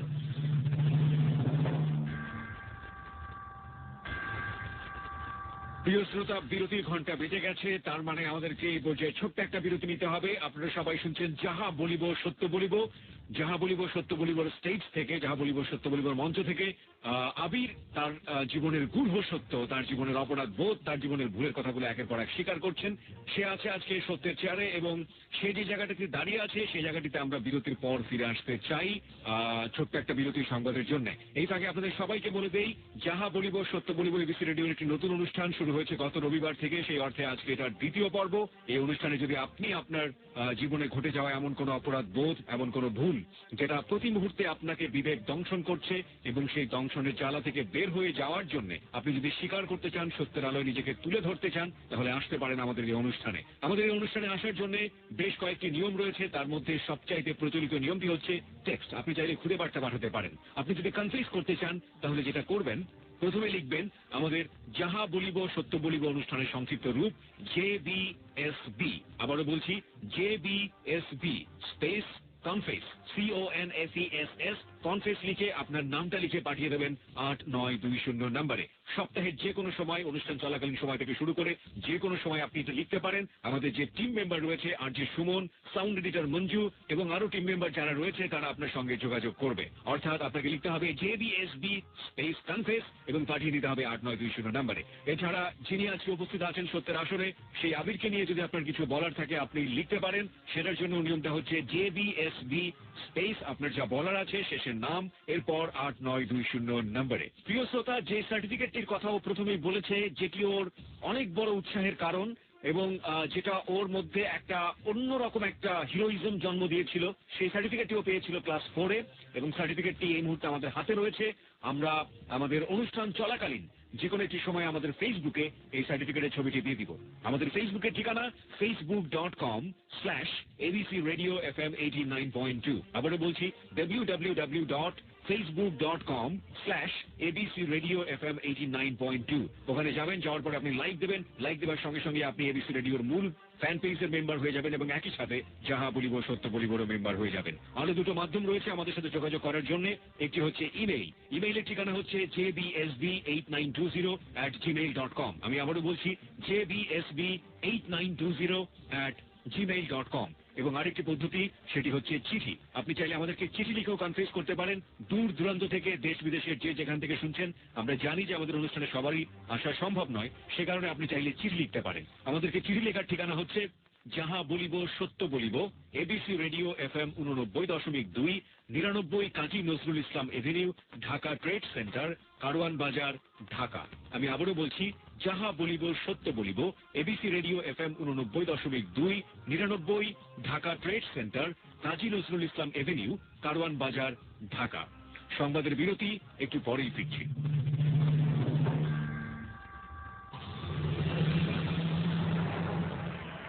প্রিয় শ্রোতা, সংবাদের বিরতির পর আরো একবার স্বাগত জানাচ্ছি যাহা বলিব সত্য বলিবর মঞ্চে। সত্যের আসনে আবির বসে আছে আজকে, এবং আবির যে সত্যগুলো স্বীকার করছে সেই সত্যের মুখোমুখি হয়েছে আমরা লাখো শ্রোতা। আজি কিবরিয়া রয়েছে আপনার সঙ্গে, আপনি শুনছেন এবিসি রেডিও FM 89.2। আজি কিবরিয়ার টিম মেম্বার আর যে সুমন, সাউন্ড এডিটর মঞ্জু রয়েছে আপনাদের সবার সাথে, এবং আমরা আবিরের কাছে আবারও ফিরে যাবার আগে আপনাদের সবাইকে বলে দেই, আপনি যদি এই সত্যের আসনে বসতে চান, আপনি যদি সত্যের মঞ্চে আলো ছড়াতে চান, এবং আপনি যদি বিশ্বাস করেন আপনাকে যে বিবেক প্রতিনিয়ত তাড়িয়ে বেড়াচ্ছে, যে ভুলের খবর, যে অপরাধ বোধের খবর দুনিয়ার কেউ জানে না, শুধু আপনি জানেন এবং আপনার সৃষ্টিকর্তা জানেন। আপনি হাজারবার মাফ চেয়েছেন, কিন্তু আপনি এখনো চাননি, আপনি সেই ভুলের জায়গাটা থেকে স্বীকার করতে চান যে আপনার যে ভুলগুলো হয়েছে সেগুলো আপনি লাখো মানুষের কাছে ব্যর্থহীন কণ্ঠে স্বীকার করতে চান, তাহলে আপনার জন্য আসনটি হচ্ছে সত্যের আসন, এবং আপনার জন্য অনুষ্ঠানটি হচ্ছে এবিসি রেডিও FM 89.2 এর যাহা বলিব সত্য বলিব। এটি প্রচারিত হয় প্রতি রবিবার রাত 11:20 আজি কিবরিয়ার উপস্থাপনায়। এই মুহূর্তে আমার সঙ্গে রয়েছে আবির। আবির ঠিক তেমনি ভাবেই বিবেকের তাড়নায় এমন একটি সময় জীবনে পার করেছে, সেই সময়কে আপনাদের সামনে তুলে ধরছে, আমরা সেই গল্পে ফিরতে চাই। তবে তার আগে আপনাকে বলি, আপনি যদি চান আমাদের এই অনুষ্ঠানে আসতে, সেটার জন্য সবচাইতে ভালো নিয়মটি হচ্ছে টেক্সট। আপনি চাইলে আপনার সেলফোন থেকে আমাদেরকে টেক্সট করতে পারেন। টেক্সট করার নিয়মটি হচ্ছে, প্রথমে লিখবেন JBSB, যাহা বলিব সত্য বলিব অনুষ্ঠানের সংক্ষিপ্ত রূপ, JBSB space confess, CONFESS। Confess লেখার পরে আপনার নামটা লিখে পাঠিয়ে দেবেন 8920 নম্বরে। আমাদের যে টিম মেম্বাররা রয়েছে তারা আপনার সঙ্গে যোগাযোগ করবে। এছাড়াও আপনি চাইলে আজকের এই অনুষ্ঠানের অতিথি তাকে নিয়ে আলোচনা বা সমালোচনা করতে পারেন, সেজন্য আমাদেরকে টেক্সট করতে পারেন, লিখতে হবে 8920 নম্বরে। তবে অবশ্যই যাহা বলিব সত্য বলিব অনুষ্ঠানে টেক্সট করতে হলে আপনি JBSB স্পেস, তারপরে আপনার যা বলার আছে শেষে অবশ্যই নিজের নাম, এরপর 8920 নম্বরে। আমরা চলে যাচ্ছি আবারও আবিরের কাছে। আবির, যে জায়গাটাতে আপনি ছিলেন, যে আপনি বলছিলেন যে আশেপাশে, হ্যাঁ, বন্ধু হইতে বলছে, জি। যে বন্ধু এটাই সবচেয়ে বেটার পরিচয় আর কি, বন্ধু হলে কোনো প্রবলেম হবে না, ঠিক আছে। দেন আমি মেসে চলে আসি, কিন্তু উনি তো জানতেন না যে এটাই আমার মেস। তো ওনাকে আমার রুমে বসায় আমি একটা লুঙ্গি পরি, লুঙ্গি পরে আমি বাথরুমে যাই। দাঁড়ান, অনেকেরই কনফিউশন হয়ে যাবে যে অপরিচিত একটা মেয়ে যখন আপনার রুমে গেল এবং আপনি যখন লুঙ্গি পরছেন, সেই মুহূর্তে সেই মেয়েটি অবশ্যই আপনাকে প্রশ্ন করতে পারে এটা এটা এটা তোমার পরিচিত জায়গা কিনা, ও কি করেছিল? হ্যাঁ, আমি তো আগেই বলছি যে আমার পরিচিত এই জায়গাটা, আপনি আমার সাথে চলেন, আমার বাথরুম চাপ দিচ্ছে, তো বাথরুম যাইতে গেলে আমাকে লুঙ্গিটা ইউজ করতেই হবে। কিন্তু যে রুমের মধ্যে কেউ নেই, সেই রুমে অপরিচিত একটা মেয়ে, মাত্র 2-3 দিনের পরিচয়, সে আপনার কথাতে ঢুকে গেল। এটা নিয়ে আমি নিজেও কনফিউজ ছিলাম যে আসলে মেয়েরা এত বোকা হয় কি করে, বোন বা বান্ধবী এত সহজে হয় কি করে, এটা আমি নিজেও বুঝিনি। আমি আপনার সাথে একটু দ্বিমত পোষণ করছি। আসলে আপনি মেয়েরা শব্দটা হয়তো বা না জেনে ব্যবহার করেছেন, খুব কমন কিছু ল্যাঙ্গুয়েজ থাকে যে কারণে আমরা হয়তো একজন মেয়ের জন্য পুরো দুনিয়াটাকে দোষ দিয়ে দিই। মেয়েরা অত্যন্ত ব্রেনি হয়, এবং আমরা দেখেছি যে মাদাম কুরি 2 বার নোবেল পুরস্কার পেয়েছেন এবং এমন 2টি শাস্ত্রে পেয়েছেন। মেয়েরা অনেক জ্ঞানী তাদের জায়গাটাতে, সুতরাং ওইভাবে বলা যাবে না। আমরা আবারও আপনাকে রিকোয়েস্ট করছি, আমরা বিচের প্রসঙ্গে থাকতে চাই, আমরা শুধু ওই মেয়েটাকে নিয়ে বলবো যে হ্যাঁ প্লিজ, এই মেয়েটা অনেক বোকা ছিল, আপনি যেটা বলছেন। হ্যাঁ, অনেক বোকা ছিল। বোকা যদি না হতো তাহলে 72 ঘন্টার পরিচয় একটা ছেলের সাথে কিভাবে দেখা করতে আসে, বা কিভাবে তার সাথে মেলায় যেতে চায়, বা ছেলেটা যা বলতেছে তাই শুনতেছে, তো এটা করতে গিয়ে অবশ্য আমাকে অনেক পরিশ্রমও করতে হয়েছে। 72 ঘন্টার মধ্যে মিনিমাম তার সাথে 40 ঘন্টা কথা বলছি, তাকে বোন বানাইতে হয়েছে, তার হাতে ধরতে হয়েছে, পায়ে ধরতে হয়েছে, শুধু তাকে দেখার জন্য, শুধু তার সাথে ঘোরার জন্য। এক্ষেত্রে আপনি যে অনেক বেশি ওয়াইজ ছিলেন এটা তো আপনি মানেন, আপনি অনেক বেশি বিজ্ঞের ভূমিকা পালন করেছেন, আর সে অনেক বেশি অনভিজ্ঞর ভূমিকা পালন করেছে। হোয়াট এভার ইট ইজ, ঘটনা এটাই, আমরা সেই ঘটনাটাই জানতে চাই। দেন আমি লুঙ্গিটা পরে টয়লেটে গেলাম। টয়লেটে মানে গেছি, আমি তো আমার তো টয়লেট চাপ দেয়নি, আমি টয়লেটে গেছি জাস্ট লুঙ্গিটা পরার হয়েছিল। টয়লেট থেকে এসে আমি কোনো কিছু না বুঝেই, মানে আমি তো টোটালি আগেই বলে রাখছি যে আমি যাকে পাবো যেভাবে পাবো এমনি হাউ সেক্স করবো। তো আমি রুমে ঢুকেই কোনো কিছু বুঝে ওঠার আগেই দরজাটা বন্ধ করে দিয়ে মেয়েটাকে জড়ায় ধরার চেষ্টা করি। মেয়েটা অনেক মানে মেরে ফেলবে এরকম কিছু, আমার গলা টিপে ধরতেছে বা আমাকে মাইর দিচ্ছে, এরকম কিছু হচ্ছে। বাইরে থেকে বোঝা যাচ্ছে কিনা বুঝতে পারতেছিলাম না, রুমের ভিতরে প্রচন্ড শব্দ হচ্ছে, ধস্তাধস্তি যে শব্দটা, আমি তাকে বেঁধে ফেলতেছি, সে আমাকে ধাক্কা দিয়ে সরাই দিচ্ছে। এরকম অবস্থায় প্রথমে আমি তার অন্যটা খুলে ফেলে দিই। তখন সে মানে কনফিউজড আর কি যে এটা কি হতে যাচ্ছে, তুমি এটা করিও না আবির। মানে আমাকে হাতে ধরতেছে, পায়ে ধরতেছে, মানে মাইর দিয়ে যখন কোনো কাজ হচ্ছে না। আমি বলছি যে যদি নিজের ভালো চান চুপচাপ থাকেন, আর যদি না চান তাহলে আমি জামাগুলো এখন ছিঁড়বো। এখন বলেন নিজে খুলবেন না আমি ছিঁড়ে দিব। এখানে তো আসলে এক্সট্রা কোনো জামা নেই যেটা পরে আপনি বাসায় যাবেন। তো সে আর কি ওই সময় আপনি এই ধরনের ভাষা ব্যবহার করছিলেন, আপনি বলছিলেন। হ্যাঁ আমি আপনি বলছিলাম। তো আপনি বলছিলাম। তো তারপরে আমাকে বলছে তুমি কি এই জন্য আমার সাথে দেখা করতে চাইছো, এই জন্য আমার বোন বানাইছো। তখন আমার মুখ দিয়ে খারাপ ভাষা বের হয়েছে যে হ্যাঁ আমি শুধু এই কাজটা করার জন্যই তোর পিছনে এত টাকা খরচ করছি, তোর পিছনে 3 দিনের ফোনে গিয়ে আমি প্রায় 600-700 টাকা খরচ করছি, পার ডে 200-250 টাকা। এটা কেন খরচ করছি? শুধু তোর সাথে সেক্স করবো বলেই। তারপরে জোর করে আর সেক্স করা হয়, এটা কিন্তু টোটালি জোরপূর্বক। পরে সে উঠতে পারে না। আপনি আপনার জীবনের এটা প্রথম শারীরিক সম্পর্ক? হ্যাঁ আমার জীবনের ফার্স্ট। এবং আপনি কোন একটা মেয়েকে রেপ করলেন? রেপ করবো। দেন সে উঠতে পারতেছে না, তো দেন আমি তাকে তুলি। বেড থেকে তোলার পরে তাকে ফ্রেশ হওয়ার যে ব্যাপারটা, মাথা আশ্রয় দেওয়া, এটা আমি নিজেই করে দেই, ড্রেস আপ করানো। দেন সে আমাকে জড়ায় ধরে বলে যে ঠিক আছে তুমি যেটা করছো ঠিক আছে, বাট তোমাকে কথা দিতে হবে, তুমি আজকে আমাকে বিয়ে করবা। আমি তখন টোটালি আশ্চর্য হয়ে যাই, এটা কিভাবে সম্ভব? আমি তাকে তো বিয়ে করতে পারবো না, কারণ আমার তো তাকে বিয়ে করার কোনো ইচ্ছা নেই, তাকে আমি ভালোবাসি না, পছন্দ করি না। বিয়ে কি করে করব? এবং যদি বিয়ে না করি আমি, সে সুইসাইড করবে। এই অপরাধটা করার পর আপনি কি তাকে বলেছিলেন যে আপনি কেন এটা করলেন? না আমি তাকে তখনও বলিনি। আপনি বলছেন যে আপনি তার মাথা চড়িয়ে দিচ্ছেন।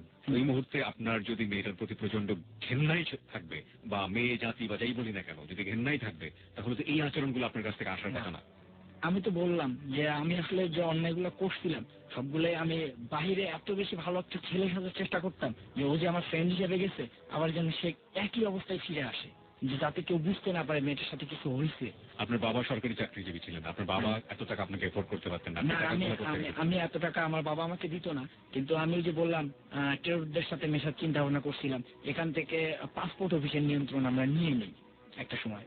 রংপুর পাসপোর্ট অফিসে দেখা গেছে যে কারো পাসপোর্ট করতে গেলে আমাদেরকে টাকা দিয়ে করতে হচ্ছে, বা আমাদের মাধ্যমে করতে হচ্ছে। আমরা না দিলে ফর্মটা জমা হচ্ছে না, সাধারণ পাবলিক পাচ্ছে না এটা। এবং পাসপোর্ট অফিস থেকে আমি পর্যাপ্ত টাকা পেতাম, হয়তো এমনও দিন গেছে একদিনে 15-16 হাজার টাকাও পেয়ে যেতাম।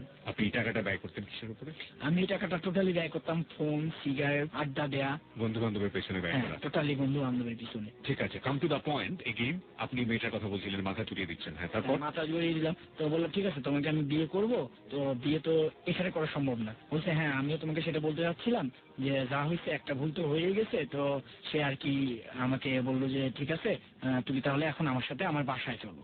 তো আমি যখন যাই, তো বাস স্ট্যান্ডে গিয়ে মডার্ন মোড়ে বাসে উঠি। বাসে ওঠার আগ মুহূর্তে হেল্পারকে আমি কানে কানে বলি যে আমি যখন বমির ভাব দেখাবো তুই তখন বলবি যে ভাই জানলা দিয়ে বমি করেন না, আপনি দরজায় আসেন, তুই আমাকে ধরবি, দরজায় এসে বমি করেন। দেন তুই গাড়িটা একটু স্লো করাবি। একটা ব্রিজ আছে এখানে মডার্ন মোড় পার হয়ে 2-2.5 কিলোমিটার যাওয়ার পরে ওই ব্রিজের ওখানে তুই গাড়িটা একটু স্লো করাবি, আমি বমি করা অবস্থায়, এবং আমি ওখান থেকে নেমে যাবো, তুই গাড়িটা চালাই নিয়ে চলে যাবি। মেয়েটা কই যাবে এটা তো আমি আর বলতে পারবো না। টিকিট তো কাটাই শেষ, মিটার করে 2জন টিকিট কাটছি অলরেডি। ঠিক আছে হেল্পার যথারীতি হেল্পার কেন আপনার কথা শুনবে? হ্যাঁ হেল্পার কেন কথা শুনবে? আসলে আমি যে রিক্সাটা সবসময় ইউজ করতাম, ওই রিক্সাওয়ালার বন্ধু ছিল ওই হেল্পারটা, এবং ও জানতো যে আমি প্রচুর টাকা ব্যয় করি এবং প্রত্যেকের পিছনে আমি অনেক টাকা ব্যয় করতাম। রিক্সাওয়ালা থেকে আরম্ভ করে, মানে আমি তো আগে বলছি আমার একটা শেল্টার দরকার যেন কোথাও আমার কোনো প্রবলেম না হয়। ওই রিক্সাওয়ালা ওকে 100 টাকা দিয়েছিল ওই হেল্পারটাকে, যার ফলে সে গাড়িটা স্লো করাইছে এবং আমি নামার পরে গাড়িটা টান দেওয়াই। রিক্সাওয়ালা কেন ওই মুহূর্তে 100 টাকা দিতে যাবে? রিক্সাওয়ালাকে আমি আগেই বলে রাখছি এটা করতে যাচ্ছি, তুমি আমাকে হেল্প করো। তো হচ্ছে তো হেল্প করবে, কারণ যেখানে লোকে একটা ভাড়া নিয়ে গেলে প্রায় 10 টাকা, সেখানে আমি তারে 500-600 টাকাও কিস্তির জন্য দিয়ে দিচ্ছি। রিক্সাওয়ালাকে আপনি আগে বলে রাখছিলেন, মানে মেয়েটার সাথে আপনি পরিচয় করে নিয়ে আসার আগে মেয়েটাকে আমি যখন ওই যে নিয়ে মেসের ভিতরে আসছি, আসার পরে রিক্সাওয়ালা আমাদের মেসের সামনে রাস্তা, তুমি এই রাস্তার সাথে রিক্সাওয়ালা কিন্তু বাইরে ছিল। ও যখন ওই যে ফ্রেশ হইতে পারতেছে না, উঠতে পারতেছে না, ওই মুহূর্তে কিন্তু আমি জুস আনার জন্য বের হয়েছিলাম, যে জুস খাইলে হয়তো ফ্রেশ লাগতে পারে।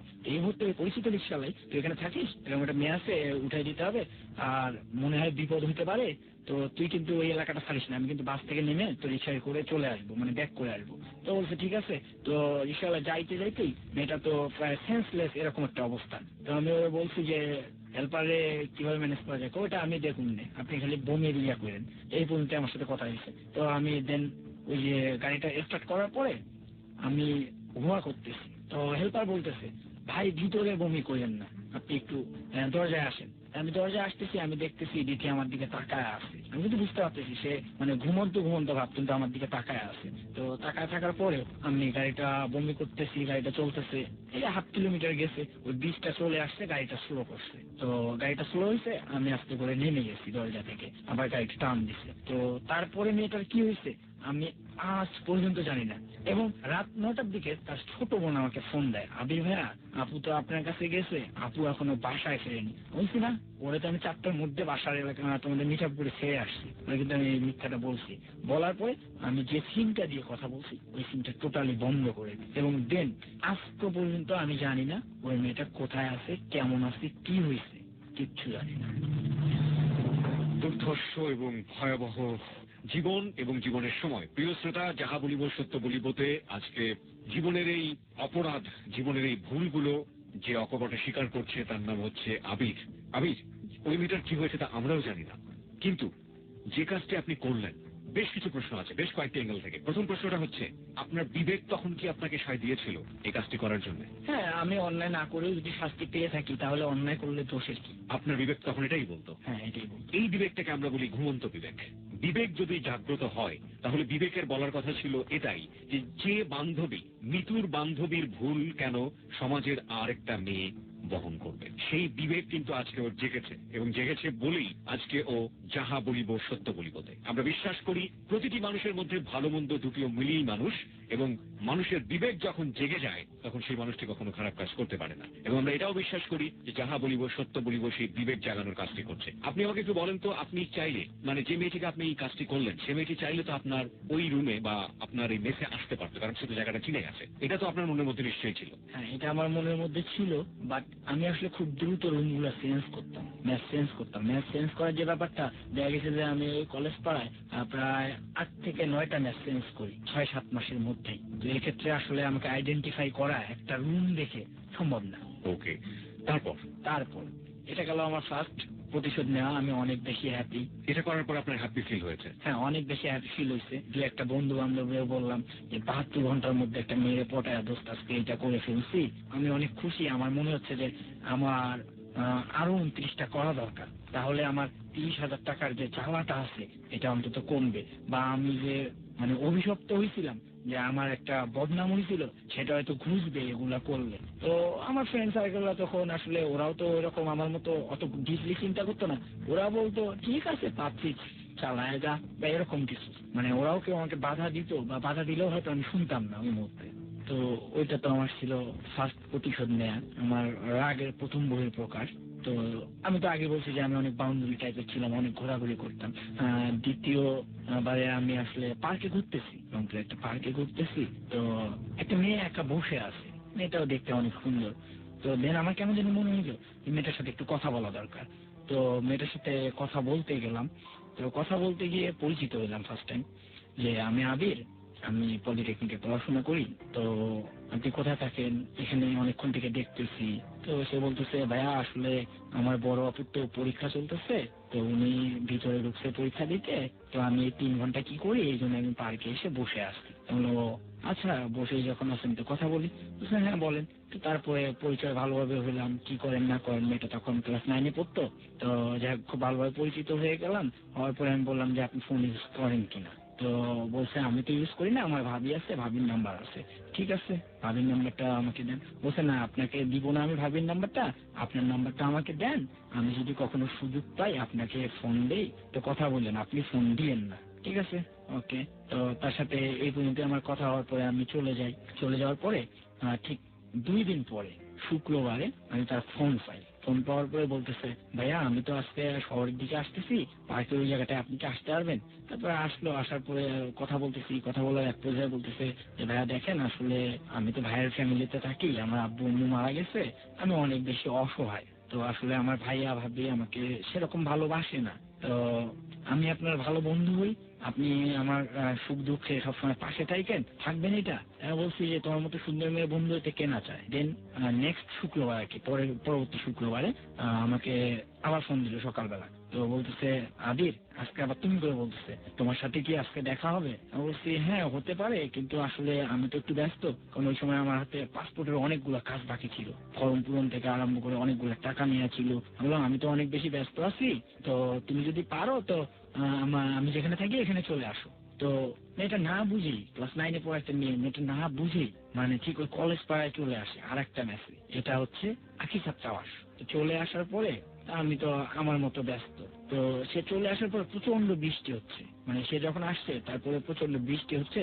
তো আসলে বৃষ্টির মুহূর্তে সে আমার রুমে বসে আছে, ইতিমধ্যে ওই লোকাল কয়েকটা পোলাপাইন ঢুকছে আমার মেসে, যে মেয়ে কেন ঢুকলো, আমাকে সে জেরা করতেছে মেয়ে কেন ঢুকলো। তো ওরা আর কি ওই এলাকায় গাঁজা টাজা সেবন করতো, নেশা নিত এরকম ছেলে পেলে।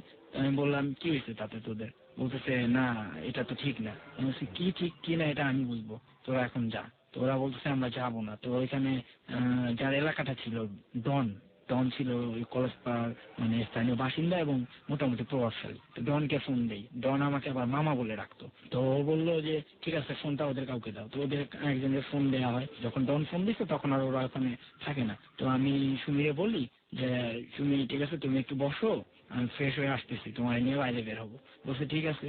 তো ও যখন বসে তখন আমি করি কি, আমার আশেপাশে যে রুম গুলো ছিল দু একজন ওদেরকে বলি ভাই আসলে আমার তো গার্লফ্রেন্ড আসছে, তো আমার তো একটু চ্যাটিং করা দরকার, তা আপনারা কেউ একটু মেইন গেটের পাশে থাকেন, যদি আবার ওরা কেউ আসতে চায় তখন আমার একটু ফোন দিয়েন, তাহলে আমি সেফলি থাকবো। ওকে ঠিক আছে।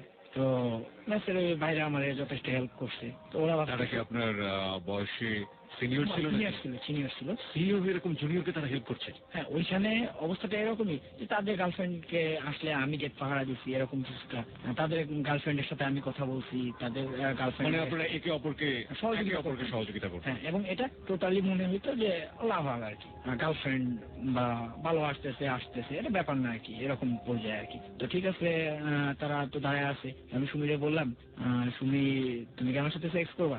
বলছে মানে খোদার কসম তুমি এটা করতে আসিও না, এটা করলে তোমার অনেক বেশি ক্ষতি হবে। আপনি ডিরেক্টলি ভাবে বলে ফেললেন একটা মেয়েকে? হ্যাঁ আমি এই কারণে বলছি কারণ মেয়েটা অনেক বোকা ছিল, না হলে তো সে ক্লাস 9-এ পড়া অবস্থায় একটা ছেলে যেখানে বললো সেখানে সে কেন আসলো, প্রশ্নটা আমার। এবং সে যে আসছে সে আসছে আসলে তার ভাইরা তার সাথে খারাপ ব্যবহার করতো, ভাই ভাবিরা, তার আব্বু আম্মু ছিল না, এই কারণে হয়তো আমাকে সে ভালো বন্ধু ভেবে আমার কাছে আসছে, কিন্তু আসলে আমি যে এরকম প্রকৃতি সে হয়তো এটা জানতো না। তো সে যখন আসছে দেন সে বলছে না তুমি এটা করতে পারো না, দেন আমি জোরাজুরি করে এটা তার সাথে করা হয়। তো করার পরে সে বৃষ্টি পড়তেছিল বলতেছিলাম তো তার কান্নার শব্দ বাইরে থেকে শোনা যায়। তারপরে ওই ছেলেগুলো আবার আসে যে কি ব্যাপার ভিতরে কান্নাকাটি কেন? তো ও তখন কাঁদতেছে, তো ওরে বলতেছে এই বদমাইশ নিয়ে তুমি ছেলেদের মেসে কেন আসছো? তো ও কোনো উত্তর দেয় না। ওই ছেলেরা জেনে গেল যে আপনি তার সাথে সেক্স করছেন? হ্যাঁ ওই ছেলেরা অলরেডি টের পেয়ে গেছে। কিভাবে টের পেল? ওরা টের পেলে ওই যে কান্নাকাটির শব্দ, বৃষ্টি তখন থেমে গেছে, বললাম তো বৃষ্টি হচ্ছিল আগে, তখন তো বোঝা যায়নি, কিন্তু কত কাঁপতেছিল। কাঁদার সময় ওরা বাইরে ছিল, তো ওরা জানলার পাশে ছিল ওইদিকে পিছন সাইডে, ওরা ওই দিক থেকে আসে পথে কান্নার শব্দ পেয়ে ভিতরে আবার আসছে। ছেলেগুলোর তো আক্রোশ আপনার উপর ছিল না, তো আক্রোশ এই কারণে থাকবে না যে ডন মামা যখন কথা বলছে ওইখানে তার উপরে কথা বলার মতো শক্তি ওদের নাই, তখন ওরা মেয়েটাকে ধরে ফেলছে। ওকে। এবং মেয়েটাকে বলছে তোমার বাসার ফোন নাম্বার দাও, তোমার বাসায় ফোন দেওয়া হবে। তো ও অনেক হাতে পায়ে ধরে রিকোয়েস্ট করছে, তো মেয়েটার কাছে 400-500 টাকা ছিল ভ্যানিটি ব্যাগে, এই টাকাটা ওরা নিয়ে নেয় মেয়েটার কাছ থেকে। আর আমার কাছ থেকে তো কিছু নেওয়ার সাহস নেই, কারণ আমি একজনের ছত্র ছায়া আছি, আমাকে কিছু বলার সাহস পাচ্ছে না।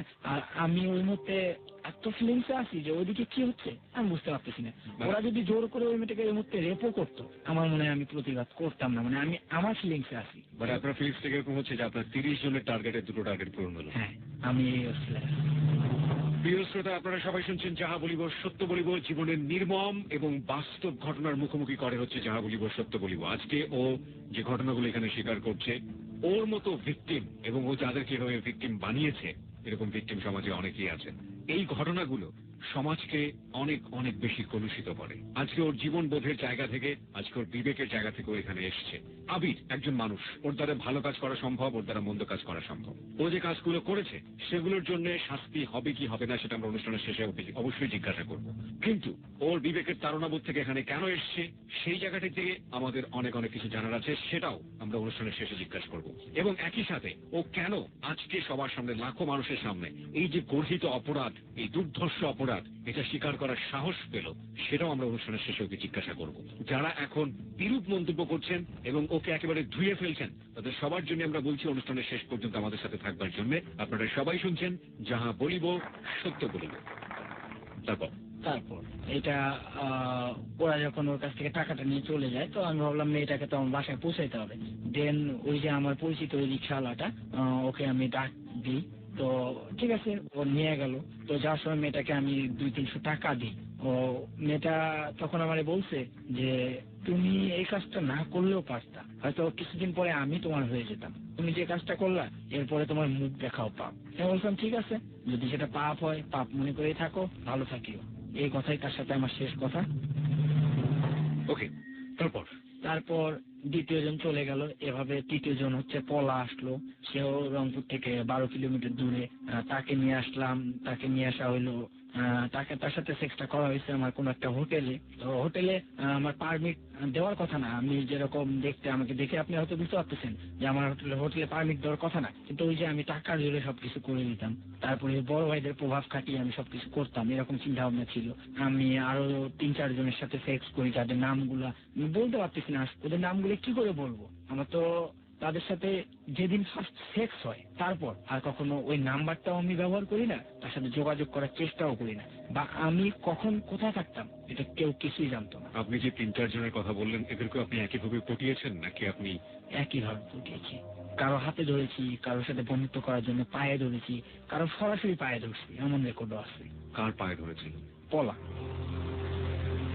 এই মেয়েটার হোটেলে যখন উঠাই, এই মেয়েটা কিছুতে রাজি হচ্ছে না। তো আমার মানি ব্যাগে ব্লেড রাখা থাকতো সবসময়। তো আমি এই ব্লেড বের করে তার গলায় ধরছিলাম যে তুমি যদি এখন আমার সাথে না করো তোমাকে আমি খুন করবো।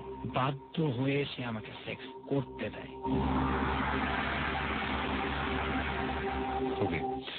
তারপর পলা চলে গেল। এভাবে পলা আপনার কত নম্বর শিকার ছিল? পলা আমার ছিল 3rd শিকার। 3 নম্বর শিকার। দেন আরো কয়েকজন চলে আসলো।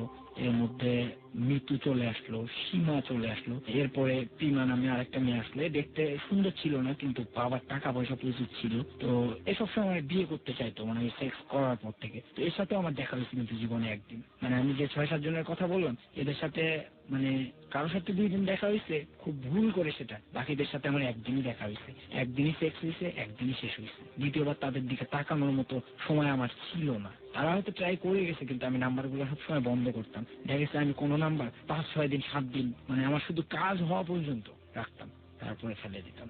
তো এরকম অবস্থায় আমি তখন ভাবি যে না, শুধু মেয়েদের সাথে এরকম করলে চলবে না, মহিলাদের দিকেও একটু দেখতে হবে এরা কিরকম। তখন সেক্স করাটা আমার নেশা হয়ে দাঁড়াইছে। বিভিন্ন হোটেলে টোটেলে যাইতাম। হোটেলে কি আপনি সেক্স করার জন্য যেতাম? সেক্স ওয়ার্কারদের কাছে যেতেন? হ্যাঁ, সেক্স ওয়ার্কারদের কাছে যেতাম। আমি এটার প্রতি টোটালি অ্যাফেক্টেড, মানে ছাড়তে পারতেছি না এটা। আমাকে প্রত্যেক সপ্তাহে মিনিমাম 2টা মেয়ে লাগবেই, বা 2টা মানে মহিলা লাগবেই, এরকম কিছু। তো তো টাকার তো সমস্যা ছিলই না, টাকা তো আরেকখান থেকে আসতোই। তো এর মধ্যে বলে রাখা ভালো যে আমার পাসপোর্ট করতে আসছিল, গাজীপুর থেকে আসছিল রংপুরে।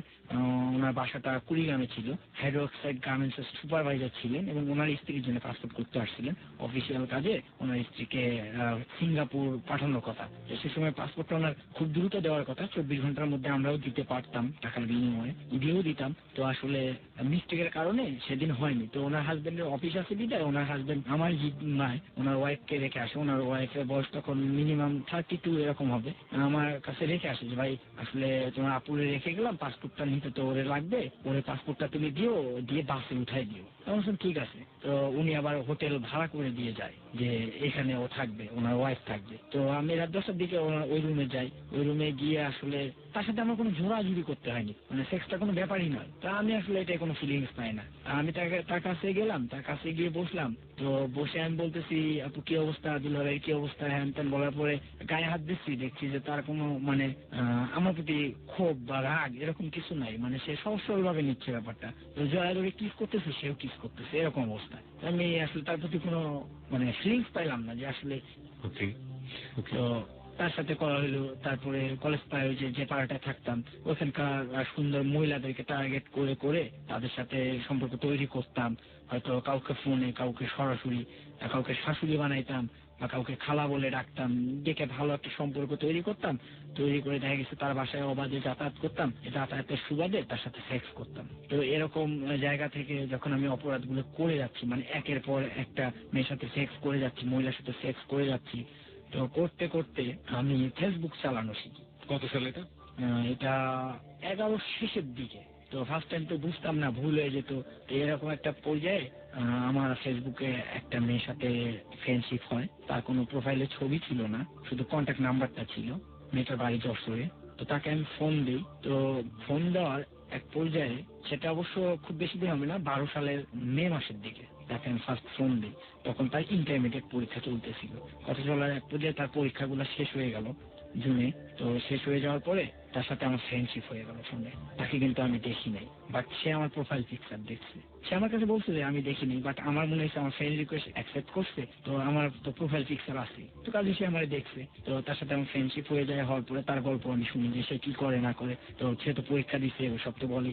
সে তখন তন্ময় নামে একটা ছেলের সাথে রিলেশন ছিল, তো সেটা তার ফ্যামিলি মানতে চাইছিল না। তো আমি তখন তাকে মানে টার্গেট করি, কারণ আমার তো একটা নেশা আছে। তো অনেকদিন তো এলাকায় করলাম, এবার একটা বাইরে করি। টার্গেট করে কথা বলি যে ঠিক আছে, তোমার ফ্যামিলি যখন মানতেছে না, তুমি তোমার বন্ধু, তোমাকে বন্ধু হিসেবে যে একটা কথা বলি, সেটা হচ্ছে যে ফ্যামিলি না চাইলে আসলে কিছুই হয় না।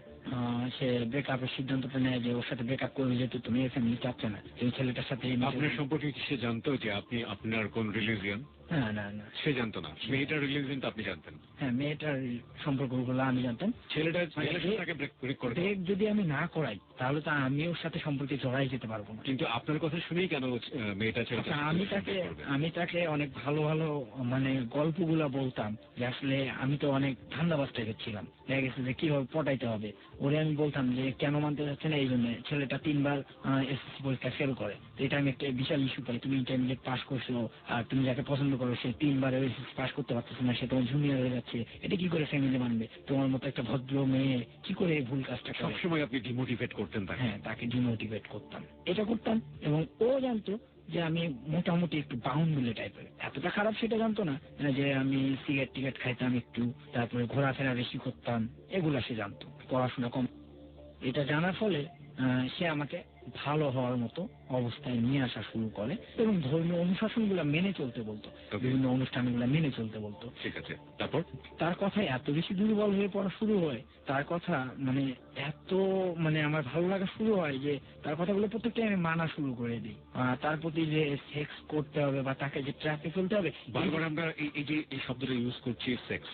এটা শুনতে অনেকেই অনেক বেশি বিব্রত বোধ করছেন। আমার মনে হয় আপনি একটা শব্দ ব্যবহার করতে পারেন, জিঘাংসা। মানে আপনার প্রতিশোধ যে নিতে হবে, আপনি প্রতিশোধ শব্দটা ব্যবহার করেন। আচ্ছা, প্রতিশোধের ব্যাপার, ঠিক আছে। আমি প্রতিশোধ নেব এই ধরনের কোনো ইচ্ছা মানে তার প্রতি জাগতেছে না আমার। মানে তার কথাগুলো এত ভালো লাগতেছে যে এত ভালো একটা মেয়ে আমাকে তো অনেক ভালো করতেছে, তো ঠিক আছে। তো এই মুহূর্তে আমি সিদ্ধান্ত নিই যে আমি আর কারোর সাথে খারাপ কাজ আর করবো না। ইতিমধ্যেই কিন্তু আমার প্রায় 15-16 জন হয়ে গেছে। 15 থেকে 16 জন আপনার শিকার হয়ে গেছে।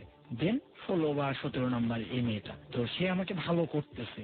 তো আমি বলছি যে না, ঠিক আছে, আমি তাহলে আর এই কাজগুলো করবো না, এরকম মনে হচ্ছে। তো মনে হওয়ার এক প্রসঙ্গে ওর সাথে আমার বোন, আমার দুলাভাই কথা বলতো ফোনে। তো তাদের সাথে খুব ভালো আন্ডারস্ট্যান্ডিং হয়।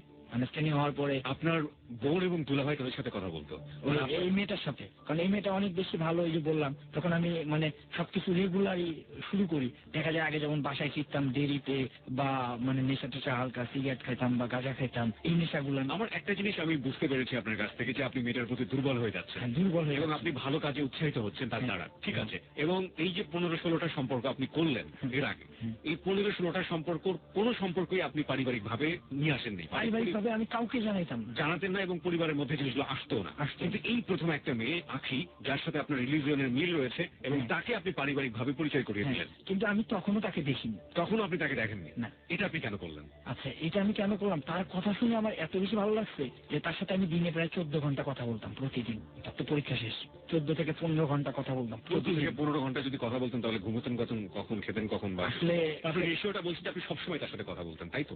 না, টানা আপনি কথা বলতেন? হ্যাঁ, আমি যখন রাত 8টা থেকে বা 8:30 থেকে খাওয়া দাওয়ার পরে কথা বলা শুরু করতাম, কথা বলতে বলতে সকাল 7:30 8টার দিকে ও তো কোচিং করতো। আমরা এমন হয়েছে, আমারও অফিস ছিল 8টার দিকে, ওরও কোচিং ছিল 8:30টায়। তো আমরা সারা রাত জেগে কথা বলতাম এবং এই কথা বলার মাঝখানে কোনো ব্রেক ছিল না।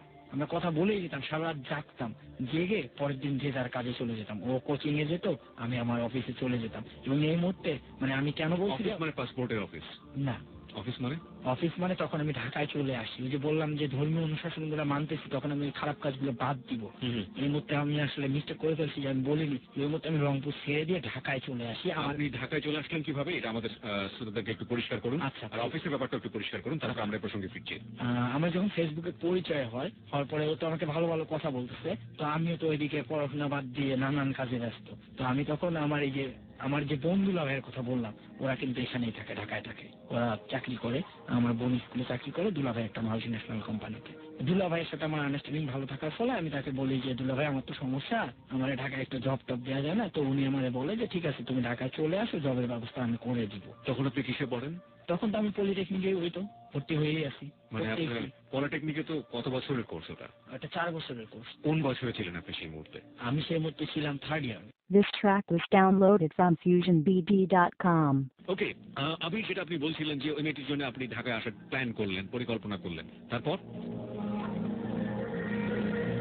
আমি তো ঢাকায় চলে আসি, দুলাভাইকে অনেক রিকোয়েস্ট করার পরে।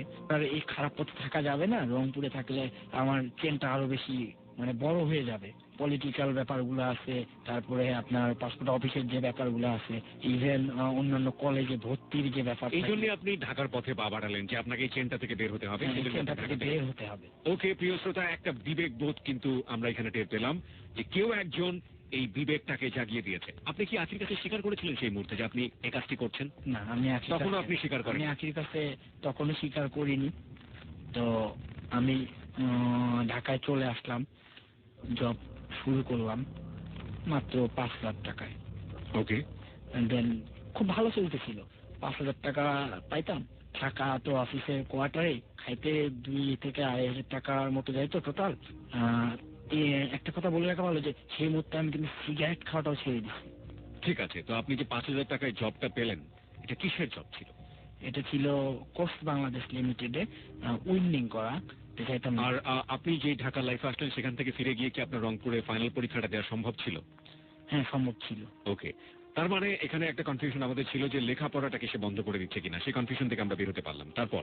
আচ্ছা, ওই তো বললাম 2,000 টাকার মধ্যে খাওয়া দাওয়া সব শেষ করতাম, আর 2,000 টাকা টোটালি আশির পিছনে ব্যয় করতাম ফোনে। তো আশি আবার আমার থেকে অনেক বেশি ব্যয় করতো। সে সবসময় আমার ফোন দিত, আমার ফোনে লোড দিত। তো এবং ওরে আমি বলতাম যে আমি অনেক সত্যি কষ্টে আছি, আমার টাকা পয়সার প্রচন্ড অভাব।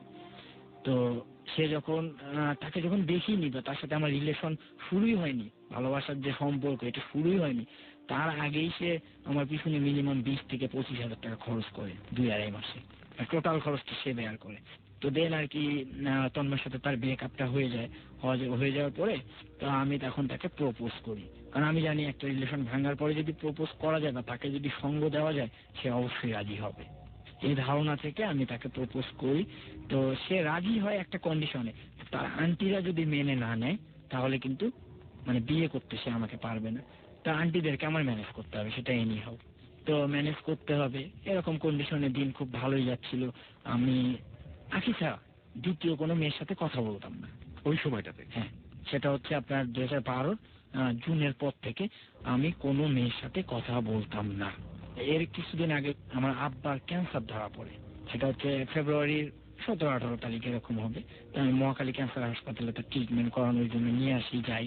তো এই সময় আমার ওই যে ঢাকায় জবটাও নেওয়া হয়, একই সময় দেখছি ঢাকায় আমার অনেকগুলো কাজও পড়ে যায়, মানে আব্বুকে নিয়ে আসাও একটা কাজ, নিজে থাকাও।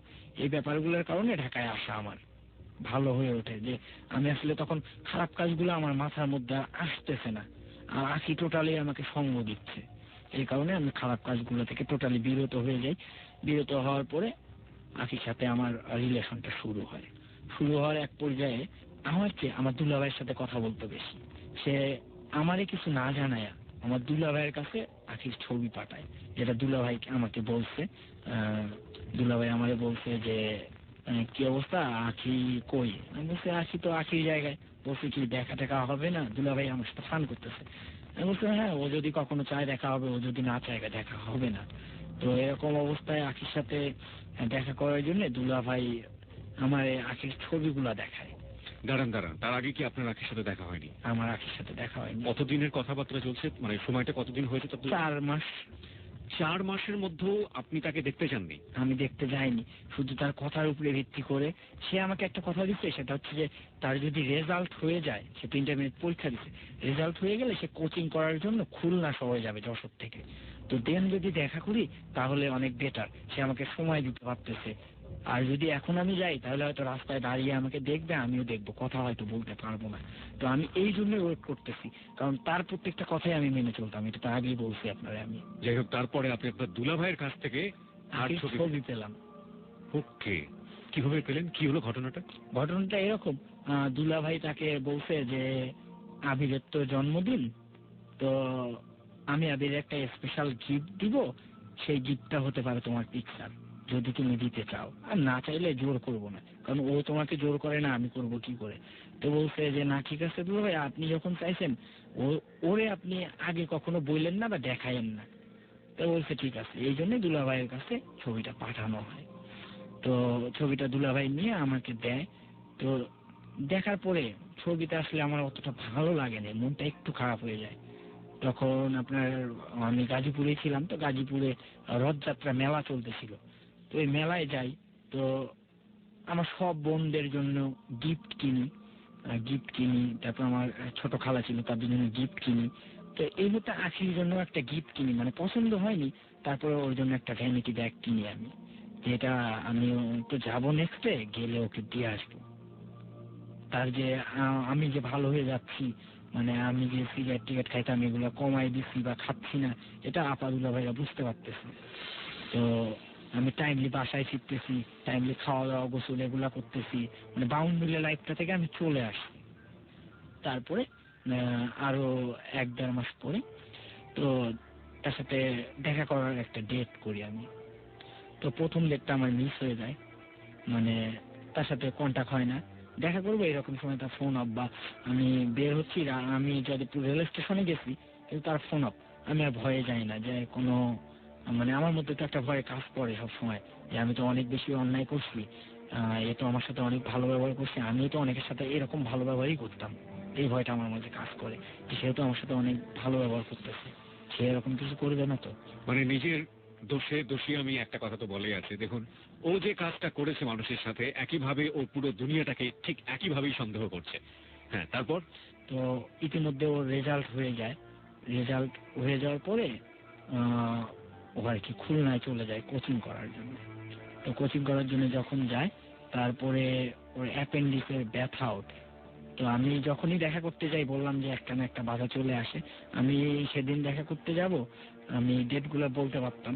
তো এই মুহূর্তে আর কি ওর অ্যাপেন্ডিক্সের ব্যথা ওঠে, ওকে সাথে সাথে খুলনা থেকে আবার যশোরে নিয়ে আসা হয়, ওর ফ্যামিলিতে রাখা হয়, টোটালি ফোন টোন অফ করে রাখা হয়। আমি তো জানতাম না যশোরে ওর কই বাসা। তো ইতিমধ্যে ওর 2-1 বান্ধবীর সাথে আমার কথা হয়, তাদের ফোন নাম্বার ছিল। তো তারাও আবার বাইরে থাকতো, কারণ সবারই রেজাল্ট হয়ে গেছে, কোচিং করা নিয়ে ব্যস্ত। ওর বান্ধবীদের অনেক রিকোয়েস্ট করার পরে একটা বান্ধবী আমাকে রাজি হয়, ঠিক আছে আমি আমার ভাই হিসেবে আপনাকে ওর বাসায় নিয়ে যাব, ও যেহেতু অসুস্থ, ওরে আমি দেখতে যাবো। ওরে যেহেতু আমি এখনো দেখিনি, তখন সে অসুস্থ, দেখতে যাব তখনই অসুস্থ। তো যাচ্ছি, এই মুহূর্তে ওর বান্ধবী বলতেছে আজকে না কালকে এরকম করতে 2-3 দিন চলে গেছে, মানে সময় বের করতে। তো আমি যেদিন যাব সেদিন ও খুলনায় যে মেসে থাকতো, ওখানকারও 2-1 বান্ধবীর সাথে আমার কথা হতো। তারে বললাম যে আখি কই, তো ওরা বলতেছে আখি আজকে আসতেছে। আর আমি আরেক বান্ধবীকে রেডি করে রাখছি, তাকে নিয়ে ওর বাসায় যাব। তো ওরে বললাম আখি যদি আসে 5টার মধ্যে তাহলে আমাকে জানাবেন, কারণ ওর বাড়ি থেকে ট্রেন 12:30টায়। আমি টোটালি সবকিছু জানতাম, ট্রেন কয়টায়, কখন পৌঁছায়, কতক্ষণ লাগে, এগুলো জানতাম। তো ওরে বললাম যে 5:30টার মধ্যে যদি আখি পৌঁছায় তাহলে আপনি আমার একটা ফোন দিয়ে জানাই দিবেন, তাহলে আমি রাত্রেবেলা খুলনায় যাব। আর যদি না আসে এটাও আমাকে 5:30টার মধ্যে জানাবেন, তাহলে আমি তনুকে নিয়ে আখির বাসায় যাবো, ওর আর একটা বান্ধবী। বলছে যে ঠিক আছে ভাই, আমি জানাবো। তো হুট করে আখি 5:30টার মধ্যে চলে আসছে, একটু সুস্থ হয়ে, 3-4 দিন থেকে একটু সুস্থ হয়ে চলে আসছে, ডাক্তার টাক্তার দেখায়। তো ওর ওই বান্ধবীটা আমার বলতেছে যে ভাই আখি তো আসে নাই, মানে ওর ওই বান্ধবীটা বলছে যে দাদা তো আসতে চাচ্ছে, তুই কি বলিস। তো বলছে ও আমি অসুস্থ থাকলাম আসে নাই, ঠিক আছে এখন বল যে আমি খুলনায় নাই, আমি বাসায় আছি। তো দেন আমি আর কি খুলনা বাদ দিয়ে যশোরের উদ্দেশ্যে মানে যাবো, ওর ওই বান্ধবীকে বলে রাখি। যাচ্ছি, আমি রাজেন্দ্রপুর রেল স্টেশনে গেলাম 1:30 বাজে। ইতিমধ্যে ওর এই বান্ধবীটা আমাকে মেসেজ করে, দাদা তুমি রওনা দাও, আখি খুলনায়। মানে আখি তখন বুঝতে পারছে যে আমি তো নাসরবান্দা, আমি তো কাউকে না কাউকে নিয়ে ওর বাড়িতে যাব। এই জন্য ও আগেই বলে দিল ওই বান্ধবীকে দিয়ে যে ঠিক আছে ও এই মাত্র আসছে। ও একটা মিথ্যা বলছে, পরে আমার কাছে স্বীকার করছে যে ওটা ও ইচ্ছা করেই করছে ওরকম। তো ঠিক আছে আমি গেলাম। তো ও আমাকে সকাল 6টায় রিসিভ করতে আসার কথা খুলনা রেলওয়ে স্টেশনে। আমি খুলনা জীবনেও যাইনি, একটা মেয়ের জন্য যাচ্ছি, কোনো কিছুই চিনি না। আমার বন্ধুরা ভাই সবাই খুব আতঙ্কে আছে, সবসময় ফোনে যোগাযোগ হচ্ছে আমি কোনো বিপদে পড়ি কিনা। খুলনায় যখন আমি নামি 6:30টার মতো বাজে সকাল, প্রচন্ড বৃষ্টি হচ্ছে। তো ও আমারে ফোন দিল যে তুমি একটা কাজ করো, এখন তো অনেক বৃষ্টি হচ্ছে, তুমি ওইখান থেকে একটু আগাও, বড় বাজার বলে একটা জায়গা আছে, ওইখানে দেখবো অনেকগুলা রেস্ট হাউস আছে, তুমি কোনো রেস্ট হাউসে উঠে রেস্ট নাও, বৃষ্টি যেহেতু হচ্ছে। আমি একটু ফ্রি হয়ে বের হই। তো আমি বড় বাজারে গিয়ে ওর কথা মতো একটা হোটেলে উঠি, হোটেল সোসাইটি, এটা হচ্ছে 5ই সেপ্টেম্বর। ওকে। তো তারপরে ও ফোন দেয় যে আমি আসতেছি, তুমি কোথায়, তুমি বের হয়ে বাটামুন নামে একটা জায়গা আছে, তুমি এখানে আসো। তো আমার মনের ভিতরে তখন মানে এত বেশি আনন্দ লাগতেছে যে আমি তো আবার কিছুই নিয়ে যাইনি, আমি তো চলে গেছি হুট করে। তো আমি আবার হোটেল বয়কে দিয়ে ব্রাশ ট্রাশ আনে, ব্রাশ ট্রাশ করে মানে অন্যরকম একটা ফিলিংস। তো তারপরে বের হলাম, বের হয়ে আমার তো ছবি দেখে তাকে একটু অপছন্দ হয়েছে, এটা তো আগেই বলছি। তো আমি তার গিফট গুলো রাগের কারণে নিয়ে যাইনি। আবার অসুস্থ, কখন কই থাকে কোনো ঠিক নেই, গিফট নিয়ে যাবো, বাসায় যদি নিয়ে যাই তাহলে দিতে পারবো না, এরকম চিন্তা ভাবনা থেকে তার মানে গিফট গুলো আমি নিয়ে যাই না। তো তার সাথে মোটামুটি আমার দেখা হবে, সে আসতেছে, আমি দাঁড়ায় আছি। তো আমার কেন জানি মনে হলো যে আগের মতো আমার একটু লুকানো দরকার, আগে তাকে দেখা দরকার। তো আমি ওইখানে একটা মার্কেট ছিল, ওই মার্কেটের দোতলায় উঠলাম। এর আগে তো এই মেয়েটা আপনাকে দেখেনি? না, এই মেয়েটা আমার ফেসবুকে দেখছে। ওকে, ফেসবুকে যতটুকু দেখেছে তার মানে একটু হলেও সে দেখেছে আপনাকে। আমিও যতটুকু দেখার তত ছবির মাধ্যমে দেখেছেন, আপনি লুকালেন, তারপর? লুকাইলাম। সে নিচে এসে ফোন দিছে। তো মানে কি বলবো তাকে, কি বলবেন ঠিক এই বলাটা আমরা শুনবো ছোট্ট একটা বিরতির পর, কারণ বিরতির ঘন্টা বেজে গেছে। প্রিয় শ্রোতা, আমরা আপনাদের সামনে উপস্থাপন করছি যাহা বলিব সত্য বলিব। আপনি শুনছেন এবিসি রেডিও FM 89.2। আরজি কিবরিয়া আপনার সঙ্গে রয়েছে আরজি কিবরিয়ার টিম, আরজি সুমন রয়েছে সাউন্ড থেকে মঞ্জু। আজকে আমাদের এই সত্যের আসনে রয়েছে আবির। আবির তার জীবনের চরম সত্য, চরম গোপন সত্যটা এখানে তুলে ধরছে, এবং সেটা বিবেকের তাড়না বোধ থেকে। আমরা বিরতির পর ফিরে এসে বাকি সত্যের মুখোমুখি হব। আপনি যদি আমাদের ফেসবুকে আসতে চান, আবিরকে নিয়ে যদি কোনো কিছু বলতে চান, দেখতে চান, জানতে চান, জানাতে চান, তাহলে আমাদের ফেসবুকের ঠিকানা হচ্ছে www.facebook.com/abcradiofm89.2। আবারও বলছি www.facebook.com/abcradiofm89.2। ওখানে যাওয়ার পরে লাইক দিলেই সঙ্গে সঙ্গে আপনি এবিসি রেডিওর মূল যে ফ্যান পেজ রয়েছে সেটার মেম্বার, এবং একই সাথে যাহা বলিব সত্য বলিবর মেম্বার হয়ে যাবেন। আর যারা আমাদের অনুষ্ঠানে বিভিন্নভাবে যোগাযোগ করতে চান তাদেরকে বলি, টেক্সট হচ্ছে আমাদের সবচেয়ে যোগাযোগের প্রধান মাধ্যম। আপনি যদি চান তাহলে যেটা করতে হবে, আপনি যদি কনফেস করতে চান, এখানে এসে যদি আপনার জীবনের গোপন সত্যগুলো বলতে চান, অপরাধ বোধ স্বীকার করতে চান আপনার বিবেকের তাড়না বোধ থেকে, সেজন্য আপনি আমাদেরকে টেক্সট করুন। প্রথমে লিখুন JBSB। JBSB হচ্ছে যাহা বলিব সত্য বলিব সংক্ষিপ্ত রূপ। তারপর স্পেস দিয়ে কনফেস, CONFESS স্পেস দিয়ে আপনার নাম লিখে পাঠিয়ে দেবেন 8920 নম্বরে। আর যদি আপনি মেইল করতে চান তাহলে মেইল ঠিকানাটা হচ্ছে jbsb8920@gmail.com। আবারও বলছি jbsb8920@gmail.com। আমাদেরকে চিঠি লেখার ঠিকানা, আপনি চিঠির মাধ্যমেও কনফেস করতে পারেন। অনেক শ্রোতার চিঠি আমরা পেয়েছি, সেগুলো আমরা অনুষ্ঠানের শেষের দিকে পড়ব। চিঠির মাধ্যমে কনফেস করতে চাইলে চিঠি লেখার ঠিকানাটি হচ্ছে যাহা বলিব সত্য বলিব, ABC radio FM 89.2, 99 Dhaka trade centre, Kazi Nazrul Islam avenue, Karwan Bazar, Dhaka. আমি আবারও বলছি যাহা বলিব সত্য বলিব, ABC radio FM 89.2, 99 Dhaka trade centre, Kazi Nazrul Islam avenue, Karwan Bazar, Dhaka. বিরতির পরেই ফিরছি, বিরতি মানে সংবাদ, সংবাদের পরেই ফিরছি, আশা করছি সাথেই থাকবেন।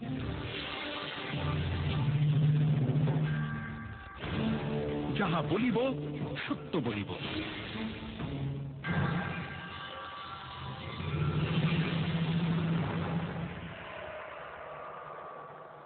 সংবাদের বিরতির পর আরো একবার স্বাগত যাহা বলিব সত্য বলিবতে। প্রিয় শ্রোতা, আপনারা শুনছেন এবিসি রেডিও রবিবারের রাতের অনুষ্ঠান যাহা বলিব সত্য বলিব। আরজি কিপ্রিয়া রয়েছে আপনার সঙ্গে, রয়েছে আরজি কিপ্রিয়ার টিম। যাহা বলিব সত্য বলিবর মঞ্চ থেকে আপনাকে আরো একবার উদাত্ত আহ্বান, উদাত্ত স্বাগত জানাতে চাই।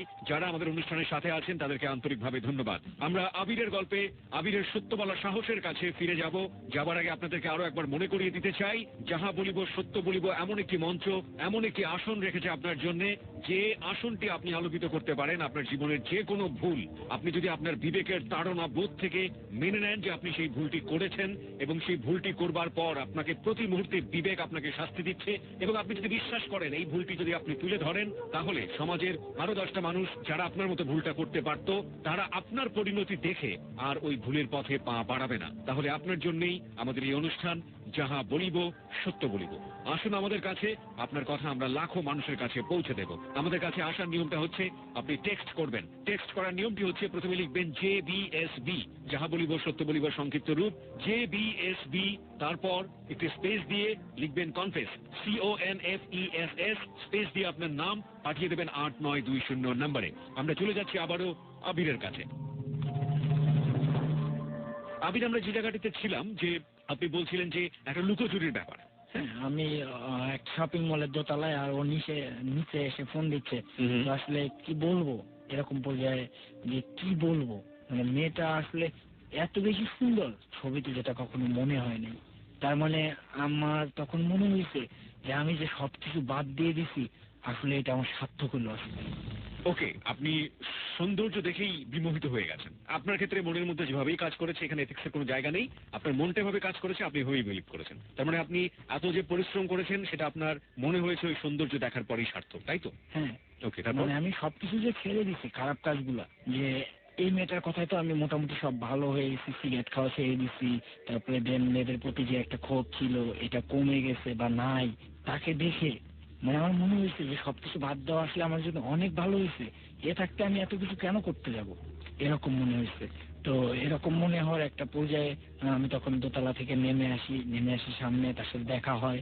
তো ও যে অনেক ভালো কথা বলতো, এটা তো আগে থেকেই বলছি, যে ওরে না দেখে ওর কথা শুনেই তো আমি পাগল হয়েছিলাম ওর জন্য। তো ওর সাথে যখন দেখা হইলো, তারপরে মনে হলো যে অনেক বেশি চালাক। সেটা কিরকম, যে আমরা একটা ওর সাথে দেখা হওয়ার পরে ওর একটা বান্ধবী ছিল সাথে, তো আমরা একটা ফাস্ট ফুডের দোকানে কিছু খাইতে বসি, ফার্স্ট দেখা কিছু খাইতে তো হবে, তো খাইতে বসি। খাওয়ার এক পর্যায়ে ও উঠে বলতেছে, আবির আসলে আমার তো পান খাইতে খুব ইচ্ছা করতেছে, তুমি একটা পান নিয়ে আসো না।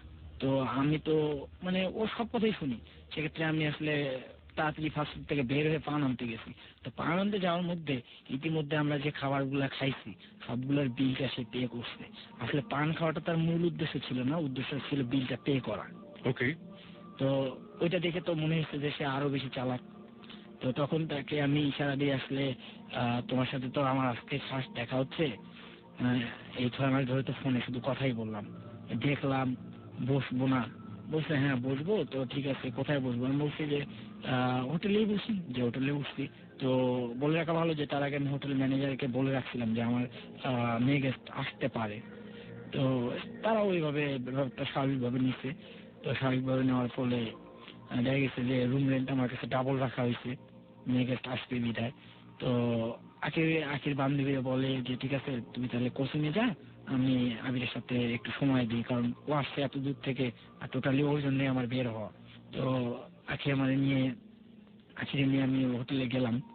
হোটেলে গিয়ে আমরা 2-2.5 ঘন্টা থাকি, এবং এই যে থাকার দৃশ্যটা, এটা আমি কিন্তু ফোনে ভিডিও করি। কেন ভিডিও করেন? মানে আমি এটা ভিডিও করি টোটালি, যে এই মেয়েটা যদি আমাকে কখনো ছেড়ে যেতে চায়, আমি ওকে ছেড়ে যেতে দিব না। যেভাবেই হোক আপনি ওকে বন্ধ করে রাখবেন, লাইক হ্যাঁ। দরকার হলে আপনি ওকে ধ্বংস করে দেবেন, এরকম একটা ব্যাপার। হ্যাঁ, মানে যেভাবেই হোক ওকে আমার করে রাখবো, এবং পেতেই হবে, জোর করে হোক। জোর করে হোক, যেভাবে হোক ওকে পেতেই হবে। প্রিয় শ্রোতা, এখানেও একটা জিঘাংসা আমরা দেখলাম, এখানেও এক ধরনের কি বলা যেতে পারে, আক্রোশ বা না, আক্রোশ না, এটা আসলে আপনি ভালোবাসা বলতে পারেন। ওকে, আপনার ভালোবাসা এরকম, আমরা সেই জায়গাটাতে রেসপেক্ট রাখতে চাই, ঠিক আছে। আপনি তাকে লাভ করে ফেলেছেন। হ্যাঁ, আমি তাকে অনেক বেশি লাভ করছি, যেটা বলার মতো না।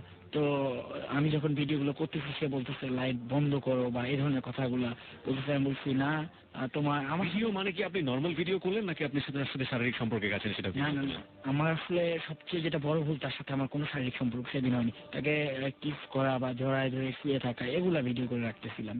ওকে, মানে কিস করা, তাকে হাত করা বা এই জাতীয় জিনিসগুলো হ্যাঁ, আপনি video করে রেখেছেন। এই জিনিসগুলো ভিডিও করে রাখতেছিলাম। ওকে, তারপর? তারপরে ও 2 ঘন্টা 2.5 ঘন্টা আমরা ওখানে থাকি, মানে একে অপরের কাছাকাছি থাকি, মানে ও এই জন্যই লাইট বন্ধ করতে বলছিল? হ্যাঁ। ওকে, তো এই আমরা ধরনের ভিডিও করতে ও কোনো বাধা দেয়নি? আপনি বলছিলেন একটু আগে যে ও প্রচন্ড চালাক ছিল, রাইট? তো এই ধরনের ভিডিও করতে গেলে তো ও তো বুঝতে পারে যেটা আমার ফিউচারকে নষ্ট করে দিবে, তাহলে তো বাধা দেওয়ার কথা ছিল, ও কোনো বাধা দেয়নি? ও আমাকে শুধু এতটুকুই বলছিল যে তুমি এগুলা কেন করতেছো। আমি বললাম দেখো, আমি তো তোমার সবসময় দেখতে পারবো না, এগুলা দেখলে মনে হবে যে তুমি আমার বুকে সবসময় আছো, তুমি নড়াচড়া করতেছো, এটা দেখলে আমার অনেক ভালো লাগবে। তো তুমি কি চাও না যে আমি ভালো থাকি? আপনি মন ভুলানো অনেক সুন্দর সুন্দর কথা বলেছেন, তাই তো? হতে পারে। তো এই কথাগুলো হচ্ছে, সে আমার বুকে আছে, আমি তার বুকে আছি, 2-2.5 ঘন্টা থাকলাম। থাকার পরে তাকে নিয়ে আমি বের হইলাম। বের হয়ে তাকে তার ওই যে মেসে পৌঁছায় দিলাম।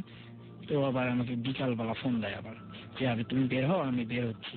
তো আমি বলছি কোথায় আসবো, বলতেছে আমার মেসের দিকে আসো। তো ওর মেসের দিকে যাই, গিয়ে ওর সাথে মানে হাত ধরে অনেকক্ষণ হাঁটি, মানে কাঁধে হাত রেখে ও আমার কাঁধে মাথা রেখে। এই স্মৃতিগুলো আসলে কখনো ভোলার মতো নয়, এমন একটা সিচুয়েশন ছিল জি। যেগুলোর অনেকগুলো হয়তো আমি এগুলো ভিডিও করতাম। আমি যে হাঁটতেছিলাম, আমি এগুলো ভিডিও করতাম। তো আমারে বাধা দিত, এগুলা কেন করতেছো।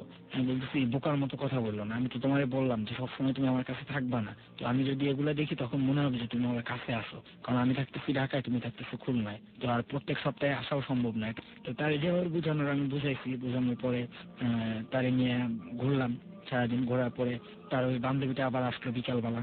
আমরা ঘুরতেছি, এই মুহূর্তে তার বান্ধবী এবং তার বোন বর্ষা চলে আসলো। বর্ষা তার সিনিয়র ছিল, রাইট? হ্যাঁ, সিনিয়র ছিল বোনটা। এবং তার সিনিয়র বোন হলো একসাথেই পড়তো, কিন্তু থাকতো সে বর্ষার ছত্রছায়ায় আর কি। তো বর্ষা যা বলতো ও তাই করতো, এরকম কিছুটা। তো সেদিনের মতো বর্ষা, খুকু এবং আখি, আমি 4জন মিলে রাত 1:30 পর্যন্ত হেঁটে হেঁটে ঘুরলাম আর কি। ঘুরে ওরা ওদের মেসে চলে গেল এবং আমি হোটেলে চলে আসলাম। এসে তো মানে কি ঘুমাবো, রাত্রেবেলা তো কথা বলতে বলতে রাতটা পার হয়ে গেল ওর সাথে। তো সকালবেলা আবার যথারীতি বের হলাম, হয়ে ওখান থেকে রূপসা ব্রিজে গেলাম। তো রূপসা ব্রিজে গিয়ে দাঁড়ায় আছি, আমাদের দুজনের মানে যে পাশাপাশি ছবি তুলবো এরকম লোক পাচ্ছি না। ওপারে দেখ মুরব্বি যাচ্ছিল, মানে দাঁড়িয়ে টাড়িয়ে আছে, চাচা মানুষ। তো ওনারে বললাম যে ভাই একটা রিকোয়েস্ট করবো, শুনবেন? বলছে কি? আমি বললাম যে আমরা তো এখানে বেড়াইতে আসছি, আসলে আমাদের যে একটা ছবি তুলবো এরকম কেউ নাই, আপনি কি আমাদের একটা ছবি তুলে দিবেন? তো উনি অবশ্য আমাদের কয়েকটা ছবি উঠে দেয়। তো ওখানে রূপসা ব্রিজ থেকে ঘুরে আমি চলে আসি। চলে আসার পরে দুপুরে বর্ষা, আমি এবং আছি 3জন লাঞ্চ করি। লাঞ্চ করার পরে বিকাল পর্যন্ত একসাথে হাঁটি। হাঁটার পরে আমি চলে আসবো, কারণ অলরেডি আমি 2 দিন ওখানে থাকা পড়ে গেছে, আগের দিন পরের দিন। তো আমি চলে আসবো। তো ও আমার আসতে দিচ্ছে। এরকম একটা মুহূর্তে যে ও রাস্তায় আমাকে জড়ায় ধরে বলতেছে যে তুমি চলে যাবা, তুমি থাকলে হয় না। আমি বললাম আমি চলে যাচ্ছি ঠিকই, বাট আমি আমার জীবনটা তোমার হাতে দিয়ে যাচ্ছি। যদি এটাকে তুমি জীবিত রাখো রাখবা, যদি মেরে ফেলো ফেলবা, এটা তোমার ব্যাপার। আমার জীবনটা আমি তোমারে দিয়ে যাচ্ছি, আমি যাচ্ছি না তোমার কাছ থেকে, মনে করো আমি তোমার কাছেই আসি। তো এই বলে আমি ওর কাছ থেকে বিদায় নিয়ে চলে আসি ঢাকায়। এতক্ষণে কিন্তু আখি জানতো না আমি জব করি। ওকে। এখন আমি যখন 5 তারিখ 6 তারিখ তার সাথে দেখা করে আসলাম, দেন 8 তারিখে আমি তাকে জানাই যে দেখো আমি তো আসলে জব করি, এই জবের টাইমে আমি তোমার সাথে কথা বলি বা জব করা শেষে কথা বলি, এই জন্য হয়তো তোমার ফোনটা আমি রিসিভ করি না। মাঝে মাঝে 200-250 ফোন দিয়ে যেত, রিসিভ করতে পারতাম না, কাজে থাকতাম। মানে ইচ্ছা করতেছে ধরতে, কিন্তু ধরতে পারতেছিলাম না। তো এই ভুলগুলা, তার যে আমার প্রতি রাগগুলা ছিল যে তুমি ফোন কেন ধরো না বা রিপ্লে কেন করো না SMS, তো তখন তাকে আমি বলি যে আসলে আমি এই কারণে করতাম না। আর আমি চাই নাই যে তুমি আমার পজিশন দেখে আমার সাথে রিলেশন করো। আমি চাইছিলাম যে তুমি আমার মাইন্ড দেখে, তুমি আমার কথা শুনে আমি কিরকম, এটার উপরে তুমি আমার সাথে প্রেম করো। আমি জব করি এটা বললে যে কোনো মেয়ে পড়তে পারে হয়তোবা। তো আমি এই কারণে তোমারে বলি নাই যে আমি জব করি। তো সে বলছে ঠিক আছে, এটা কোনো ব্যাপার না, যেটা করছো ভালোই করছো। এটা হচ্ছে 7 তারিখের ঘটনাটাকে আমি জানাই দিই। তো 8 তারিখে তার সাথে আমার কথা হওয়ার কথা, কিন্তু সে কোচিং এ চলে গেছে আমাকে না জানায়। সে কিন্তু কখনোই আমাকে না জানায় কোথাও যেত না। ইভেন সে যদি মন্দিরেও কখনো পূজা করতে যেত, পূজা করতে যাওয়ার আগে সে আমায় বলে যেত যে আমি কিন্তু মন্দিরে যাচ্ছি, আমার ফোনটা সাইলেন্ট থাকবে। তাছাড়া আমি যখনই ফোন দিতাম তখনই পাইতাম। তো ও ওই যে কোচিং এ গেছে এটা আমার সেদিন বলেনি, মানে হুট করে কোচিং থেকে কোন এক ফ্রেন্ড ফোন দিছে যে ক্লাস আছে, ওই সময় ক্লাস করাটাও জরুরি যেহেতু সামনে ভর্তি পরীক্ষা। তো সে কোচিং এ চলে যায়। তো এটা নিয়ে আমার প্রচন্ড মন খারাপ হয় যে তুমি গেলা, আমারে বলে গেলা না, আমি তোমার 2-2.5 ঘন্টা ধরে ট্রাই করলাম। তো যাই হোক, ট্রাই করার এক পর্যায়ে তার সাথে মোটামুটি ভালোই ঝগড়া হয় 8 তারিখে। ঝগড়া হওয়ার পরে এটা সেপ্টেম্বরে 2012 8 তারিখে। তারপরে তার সাথে আমার ঝগড়া হওয়ার পরে 9 তারিখে কথা হয় খুব কম, তখন আমার প্রচন্ড রাগ হয়। তো 10 তারিখে ফোন দেই, আবারও কথা কম হয়। মানে ঝগড়াটা এবার প্রায় অনেক হয়ে যায়, মানে প্রচন্ড ঝগড়া হয় দুজনের মাঝে। তো কি নিয়ে ঝগড়া হতো আপনাদের মধ্যে? কথা কেন কম হচ্ছে ওকে, এটা নিয়ে, আর কোনো ইস্যু নিয়ে না। 10 তারিখের যে ঘটনাটা, 10 তারিখে সকালবেলা তার সাথে আমার ঝগড়া হলো। কথা কেন কম হচ্ছে, আগে এরকম ছিলাম, আগে 14 ঘন্টা কথা বলতো, এখন তুমি কথা বলো না, তুমি কি আমাকে দূরে ঠেলে দিচ্ছ, এরকম কিছুটা আমি বলতাম। সেও তো আমারে বলতো হ্যাঁ তুমি চলে যাচ্ছ, এরকম কিছু সেও বলতো। আমি সন্দেহের দানা বাঁধতে শুরু করেছে আপনাদের মধ্যে, একটা গ্যাপ তৈরি হ্যাঁ, একটা হয়েছিল। গ্যাপ তৈরি হয়েছে। তারপর তো যখন আখি আমার সাথে খারাপ ব্যবহার করে, তখন আখির ফোনে আমি আরো ফোন দিই, ওর বোনের ফোনে আরো ফোন দিই, যেহেতু দুইজনই একসাথে ছিল।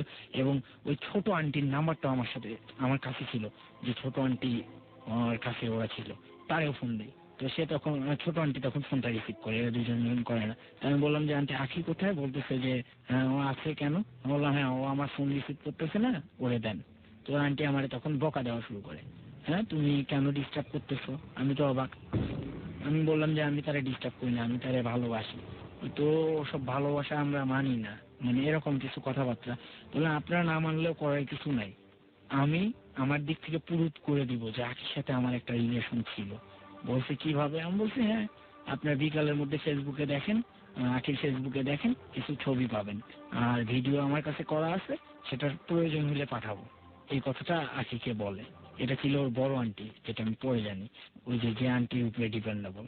তো আখিকে প্রচন্ড মারধর করা হয় যে এটা কি করে সম্ভব। তো তারপরে ওইখান থেকে আমাকে খুলনার এক থানা থেকে ফোন দেওয়া হয়, ওনার আন্টি ফোনটা দেওয়া হয় যাতে আমি ফোন না দিই আখিকে আর কখনো। বা এই ফটো যে আমি দিচ্ছি অলরেডি ফেসবুকে, ওরা এটা চেক করে পায় ফটো দিচ্ছি আমি, আমাদের দুজনের কিছু ফটো দিছিলাম। এগুলো কি খুবই সেন্সুয়াস টাইপের ফটো ছিল নাকি নর্মাল ছবি ছিল? না, সেক্সুয়ালও ছিল, নর্মালও ছিল। ওকে, তারপর তো এগুলা দেখার পরে ওই পুলিশ আমাকে ফোন দেয়। তো ওনার নামটা এই মুহূর্তে আমার মনে নাই। তো উনি আমার ফোন দিয়ে বলে যে আপনি এই কাজটা, এই মেয়েটাকে ডিস্টার্ব করতেছেন। আমি বলতেছি আমি ডিস্টার্ব করতেছি না। সে বলতেছে করতেছেন। বলে আপনার কাছে কি প্রুফ আছে? বলতেছে আমার কাছে প্রুফ আছে, আমি বুঝাবো আপনারে। তখন আমি ফোনের আমার রেকর্ডিংটা অন করি। রেকর্ডিংটা অন করার পরে ওনারে আমি বলি যে আপনারে তো আমি 1 টাকাও দিব না। সে বলতেছে কিসের টাকা? বললাম হ্যাঁ আমি কারের বিরক্ত করব না করব এটার জন্য আপনার টাকা দিতে হবে কেন? বলছে না কিসের টাকা? আমি বলছি হ্যাঁ আপনি আমার কাছে টাকা চাইলেন, তো আমি আখিরে বিরক্ত করি, আপনি টাকা চাইলেন। পুলিশে কিন্তু অলরেডি ধরা খাওয়াই দিচ্ছি। আমি বললাম যে আপনার কাছে লিখিত কোনো অভিযোগ আছে? আপনি যে আমাকে ফোনে থ্রেট করলেন, কেন করলেন লিখিত অভিযোগ ছাড়া? মৌখিক ভাবে কেউ বললে কাউকে থ্রেট করা যায় না, এই আইনটা আপনি জানেন না? আর আপনি আমার কাছে টাকা চাইলেন কেন, আমি এটা দেখতেছি। তারপরে সে বলে না না না ভাই আমি তো আপনার কাছে টাকা চাই নাই। সে সরি বলে যায় এই প্রসঙ্গটা থেকে বের হয়ে আসে যে ঠিক আছে ভাই আপনি তো যা হবার হয়ে গেছে, বাদ দেন এসব। তো তারপরে আখির সাথে তো আমার ব্রেকআপ হয়ে গেল। আপনি তো জানেনই যে আমার আব্বু ক্যান্সারে পেশেন্ট ছিল। তো উনি খুব অসুস্থ, বাসা থেকে আমাকে ফোন দিছে। তো এই মুহূর্তে আমি অফিস থেকে দ্রুত বের হয়ে দুলা ভাইয়ের কাছে আসি। এই মুহূর্তে দুলা ভাইয়ের কাছে আখি ফোন দিছে যে দুলা ভাই ও এটা কি করছে, ও আমার আন্টিদেরকে সব বলে দিছে, আমাকে অনেক মারধর করছে, আমাকে খুলনা থেকে বাসায় নিয়ে গিয়ে এখন মারতেছে, আমার ফোন টোন সব নিয়ে নিছে। ও এটা কেন করলো? ও যেন সবাইকে ফোন দিয়ে বলে যে ও যা বলছে মিথ্যা বলছে, আর ও যেন ফেসবুক থেকে ছবিগুলো সরায় ফেলে। তো যখন দুলা ভাই আমার এই কথাটা বলছে, তো আমি বললাম যে ও কই, বলছে ও আছে লাইনে। তো আখির সাথে আমার কথা হয়, আখি আমাদের কথা দেয় যে প্রতিদিন 5 মিনিট করে কথা বলবে, আগের মতো পজিশন আর নাই, যেহেতু বাসায় ধরা খেয়ে গেছে আর কি। তো ঠিক আছে বললো, তো ঠিক আছে আমিও রাস্তায় যাচ্ছি আর ও আন্টিদেরকে ফোন দিয়ে সরি টরি বলতেছি যে আসলে ওকে আমি প্রপোজ করছিলাম, ও রাজি হয়নি, যার ফলে ওর ক্ষতি করার জন্য এগুলো আমি বলছিলাম, এগুলো টোটালি মিথ্যা, মানে ওকে বাঁচাই দিলাম। দেন আমি বাসায় যখন পৌঁছাই, বাসায় পৌঁছাই নেই, আমি 12:30 এখান থেকে বের হই, 4:30টার দিকে আমার আব্বু মারা যান আর কি। আগের দিন ঝগড়া হইলো, পরের দিন আমার আব্বু মারা গেলেন। কিন্তু আমি ওকে যে বলবো যে আমার আব্বু মারা গেছেন, এটা আর আমি বলতে পারি না।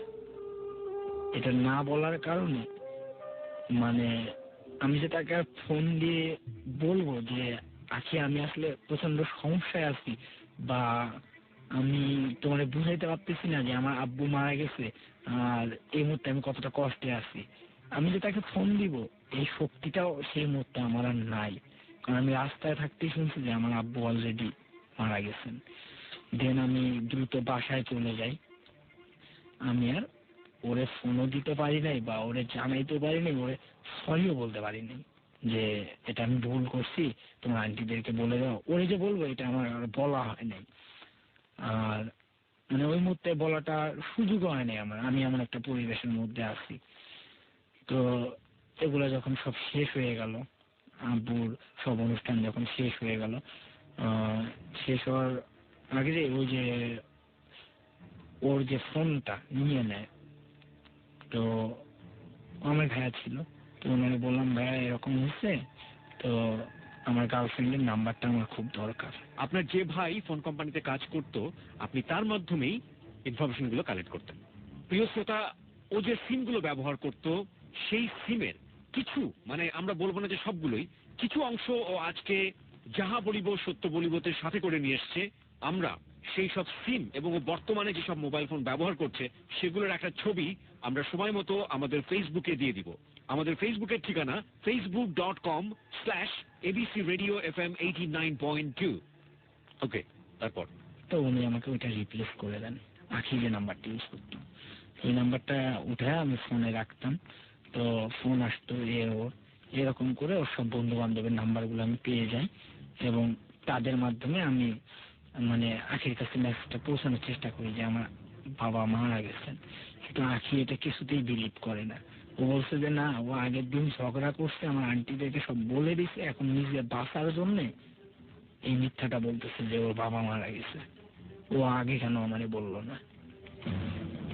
তো এই পরিস্থিতিতে সবাই বলছে, ইভেন ওর একটা বান্ধবী তার কয়েকদিন পরে ঢাকায় আসছিল, সে এসে দেখছে যে আমার মাথা টাথা নেড়ে করা, মানে সবতে আমাদের মধ্যে যেটা হয়, তো সে গিয়ে বলছে।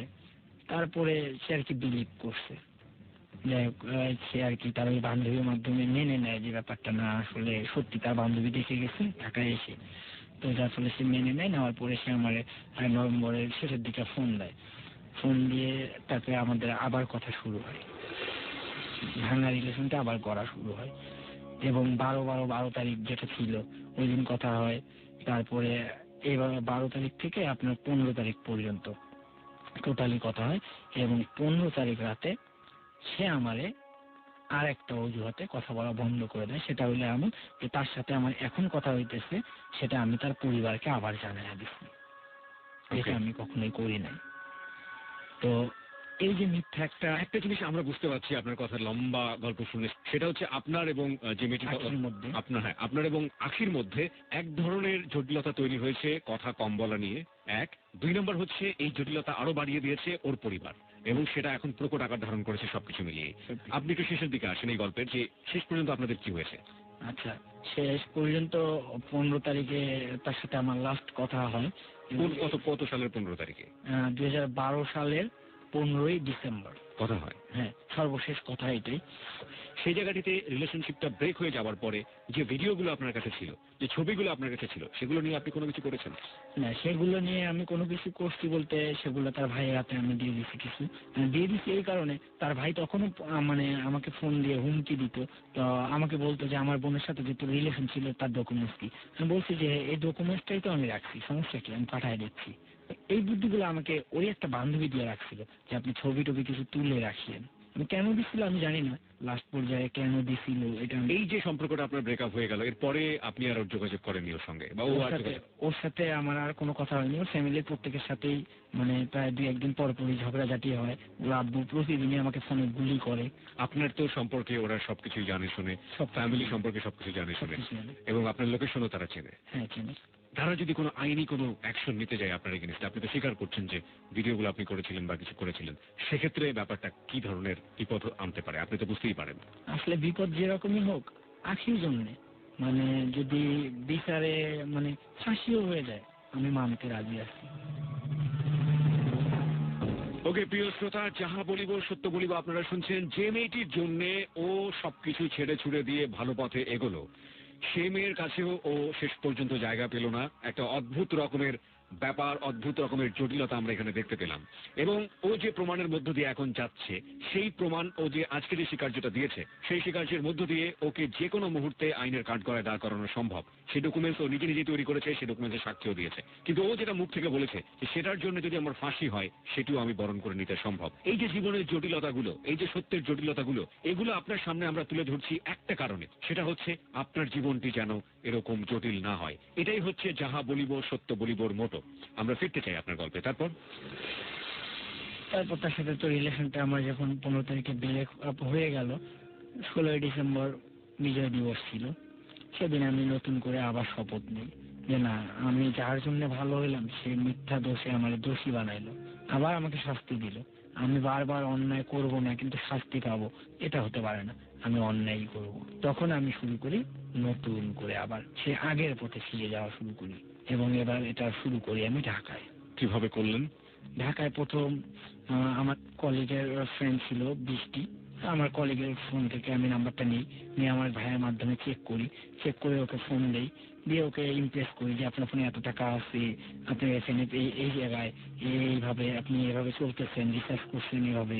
বলছে আপনি কে? আমি তখন বলি আমি জব করি। মানে নানান জায়গায় নানান ভাবে তাদেরকে বলতেছি। বাংলাদেশে টেলিকমিউনিকেশন খাতের অনেক বড় একটা জায়গা জুড়ে যারা আছে এবং যাদের কাছে বাংলাদেশের কোটি কোটি মানুষের তথ্য আছে, সেখান থেকে আপনার কোনো এক ভাইয়ের সাথে পার্সোনাল রিলেশন, সে আপনার হয়ে ওখান থেকে পার্সোনাল ডাটা বের করে দিচ্ছে, এটা কি আদৌ সম্ভব? হ্যাঁ আদৌ সম্ভব বলতে আমি তো বলছি যে আমি পাসপোর্ট অফিসে কাজ করতাম, তো ওইখানে সবাই পাসপোর্ট গুলা প্রায় আমার হাত থেকে করা মোটামুটি। আচ্ছা, তো এই ব্যাপারগুলা যে পাসপোর্ট গুলা বা পাসপোর্ট অফিসে আমার যাতায়াত ছিল, ওদের অনেক হেল্প করতাম, কাজে আমিও ছোটখাটো এই হেল্প গুলা পেতাম। তার মানে আপনি ব্যক্তিগত সম্পর্কের জের ধরে আপনি সাহায্যগুলো নিতেন। আমি খুবই আশ্চর্য হচ্ছি প্রিয় শ্রোতা যে নেটওয়ার্কটি এত বিশাল, এত বড়, এবং সেখান থেকে কোনো একটা কর্মকর্তার পার্সোনাল রিলেশনের প্রেক্ষাপটে কারো পার্সোনাল ইনফরমেশন চুরি করা যায়। ওকে, তারপরে সেটা ইমপ্রেস হয়ে যায়। আমি তখন তাকে বলি, আমি ঢাকা থেকেও বলছি যে আমি তো রংপুরে থাকি, তো ঠিক আছে তুমি একদিন দেখা করো।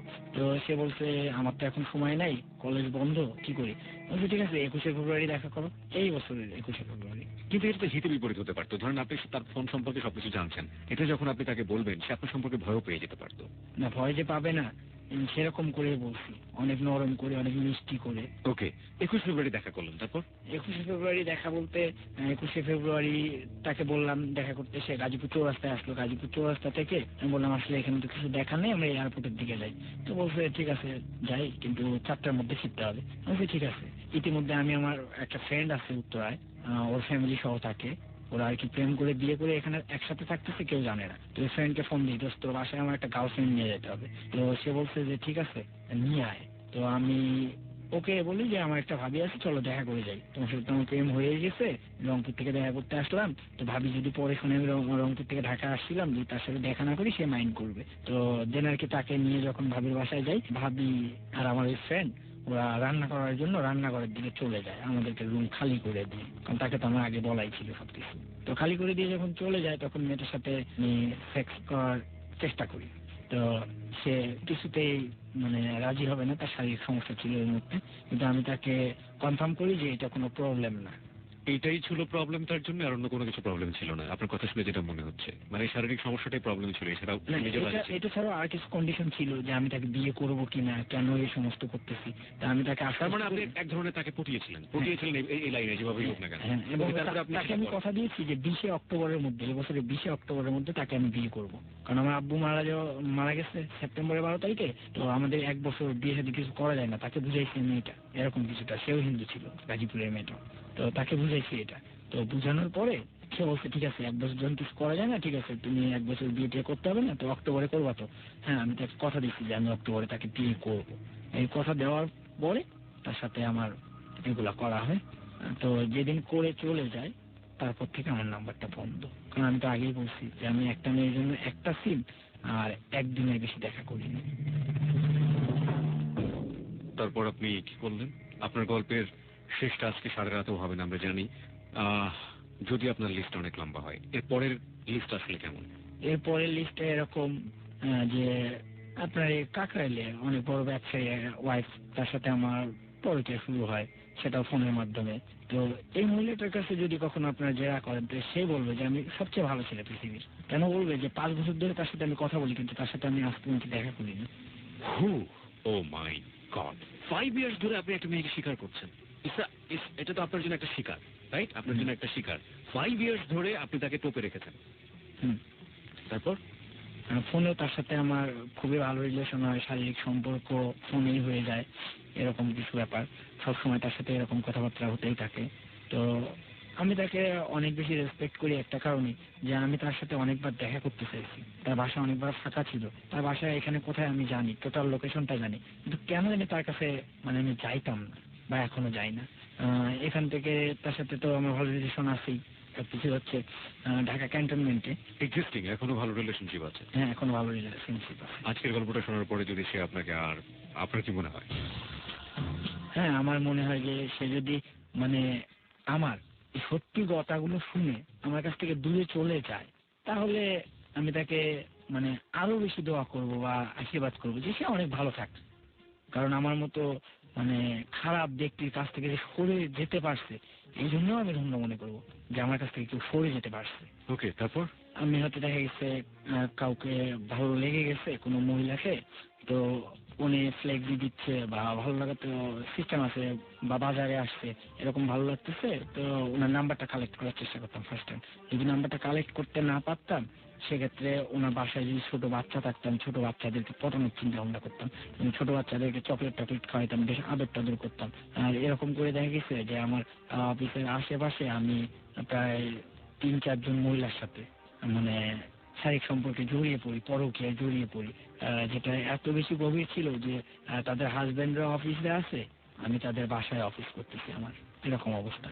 এবং তাদেরকে পটানোর ক্ষেত্রে যেটা মনে হয়েছে যে আপনার হাজবেন্ড আপনাকে সময় দিচ্ছে না, ঘুরতে যাচ্ছেন না, চলেন ঘুরতে যাই, এরকম কিছু বলতাম, যে এমন অ্যাট্রাকটিভ কিছু বলতাম যে আসলেই না, ছেলেটা তো অনেক ভালো, আমার ঘুরে যেতে চাচ্ছে। বা নোট অন দ্যাট পয়েন্ট, প্রিয় শ্রোতা, আপনি যে সুযোগটা নিতেন আপনার অ্যাডাল্টরি রিলেশনশিপের ক্ষেত্রে, যেটাকে আপনি বাংলায় বলছেন পরকীয়া, এই সম্পর্কের ক্ষেত্রে আপনি কি দেখতেন? শুধুমাত্র হাজবেন্ডরা টাইম দিতে পারছে না, এটাই ছিল মেইন কারণ, রাইট? এটাই মেন কারণ। Note on that point, this is a very important point for every relationship. Okay, তারপর? তো তারপর বাচ্চার যত্ন নিতে পারতেছে না, বাচ্চারে আদর টাদর করতেছে না, দেখা গেছে বাবারে পায় না, বাচ্চারে আমি নিয়ে ঘুরাবো এরকম কিছু বলতাম, তো বা ঘুরাইতামও, তো দেখা গেছে যে বাচ্চাটা আমার কাছে খুব পটে যেত এরকম কিছু, তো মাও পটে যেত একসময়। তো একসময় পড়ে যাওয়ার পরে তো ভাবিত হয়ে গেছে, যার ফলে আর কি তার সাথে পরকীয়া করা বা শারীরিক সম্পর্কটা তৈরি করা আমার জন্য অনেক বেশি সহজ হতো। এইভাবে আখি যখন আমার কাছ থেকে চলে যায়, তারপরে প্রায় 8-10 জনের সাথে, 9 জনের সাথে এরকম আমার হয়। খুব রিসেন্টলি আমার অফিসের একটা মেয়ে, তার সাথে আমার জোরপূর্বক সেক্স করা হয়। সেটা হচ্ছে সে আসছিল ঢাকার দিকে, তো আমিও অফিস থেকে চলে আসি, আসার পরে তাকে হোটেলে নিয়ে জোর করে করা হয়। এটা আসলে তার কাছে মানে এটা অনেক খারাপ লাগছে, কারণ তাকে আমি টর্চারও করছি। সে যখন রাজি হচ্ছিল না, তখন তাকে আমি টর্চারও করছি। কি করেছিলেন আপনি? আমি তো চুলের মুঠি ধরে দেয়ালে ধাক্কা লাগাই দিছিলাম, মাথা ফুলে গেছে। এরকম কতজনের সাথে আপনি করেছেন? এরকম 10-12 জনের সাথে।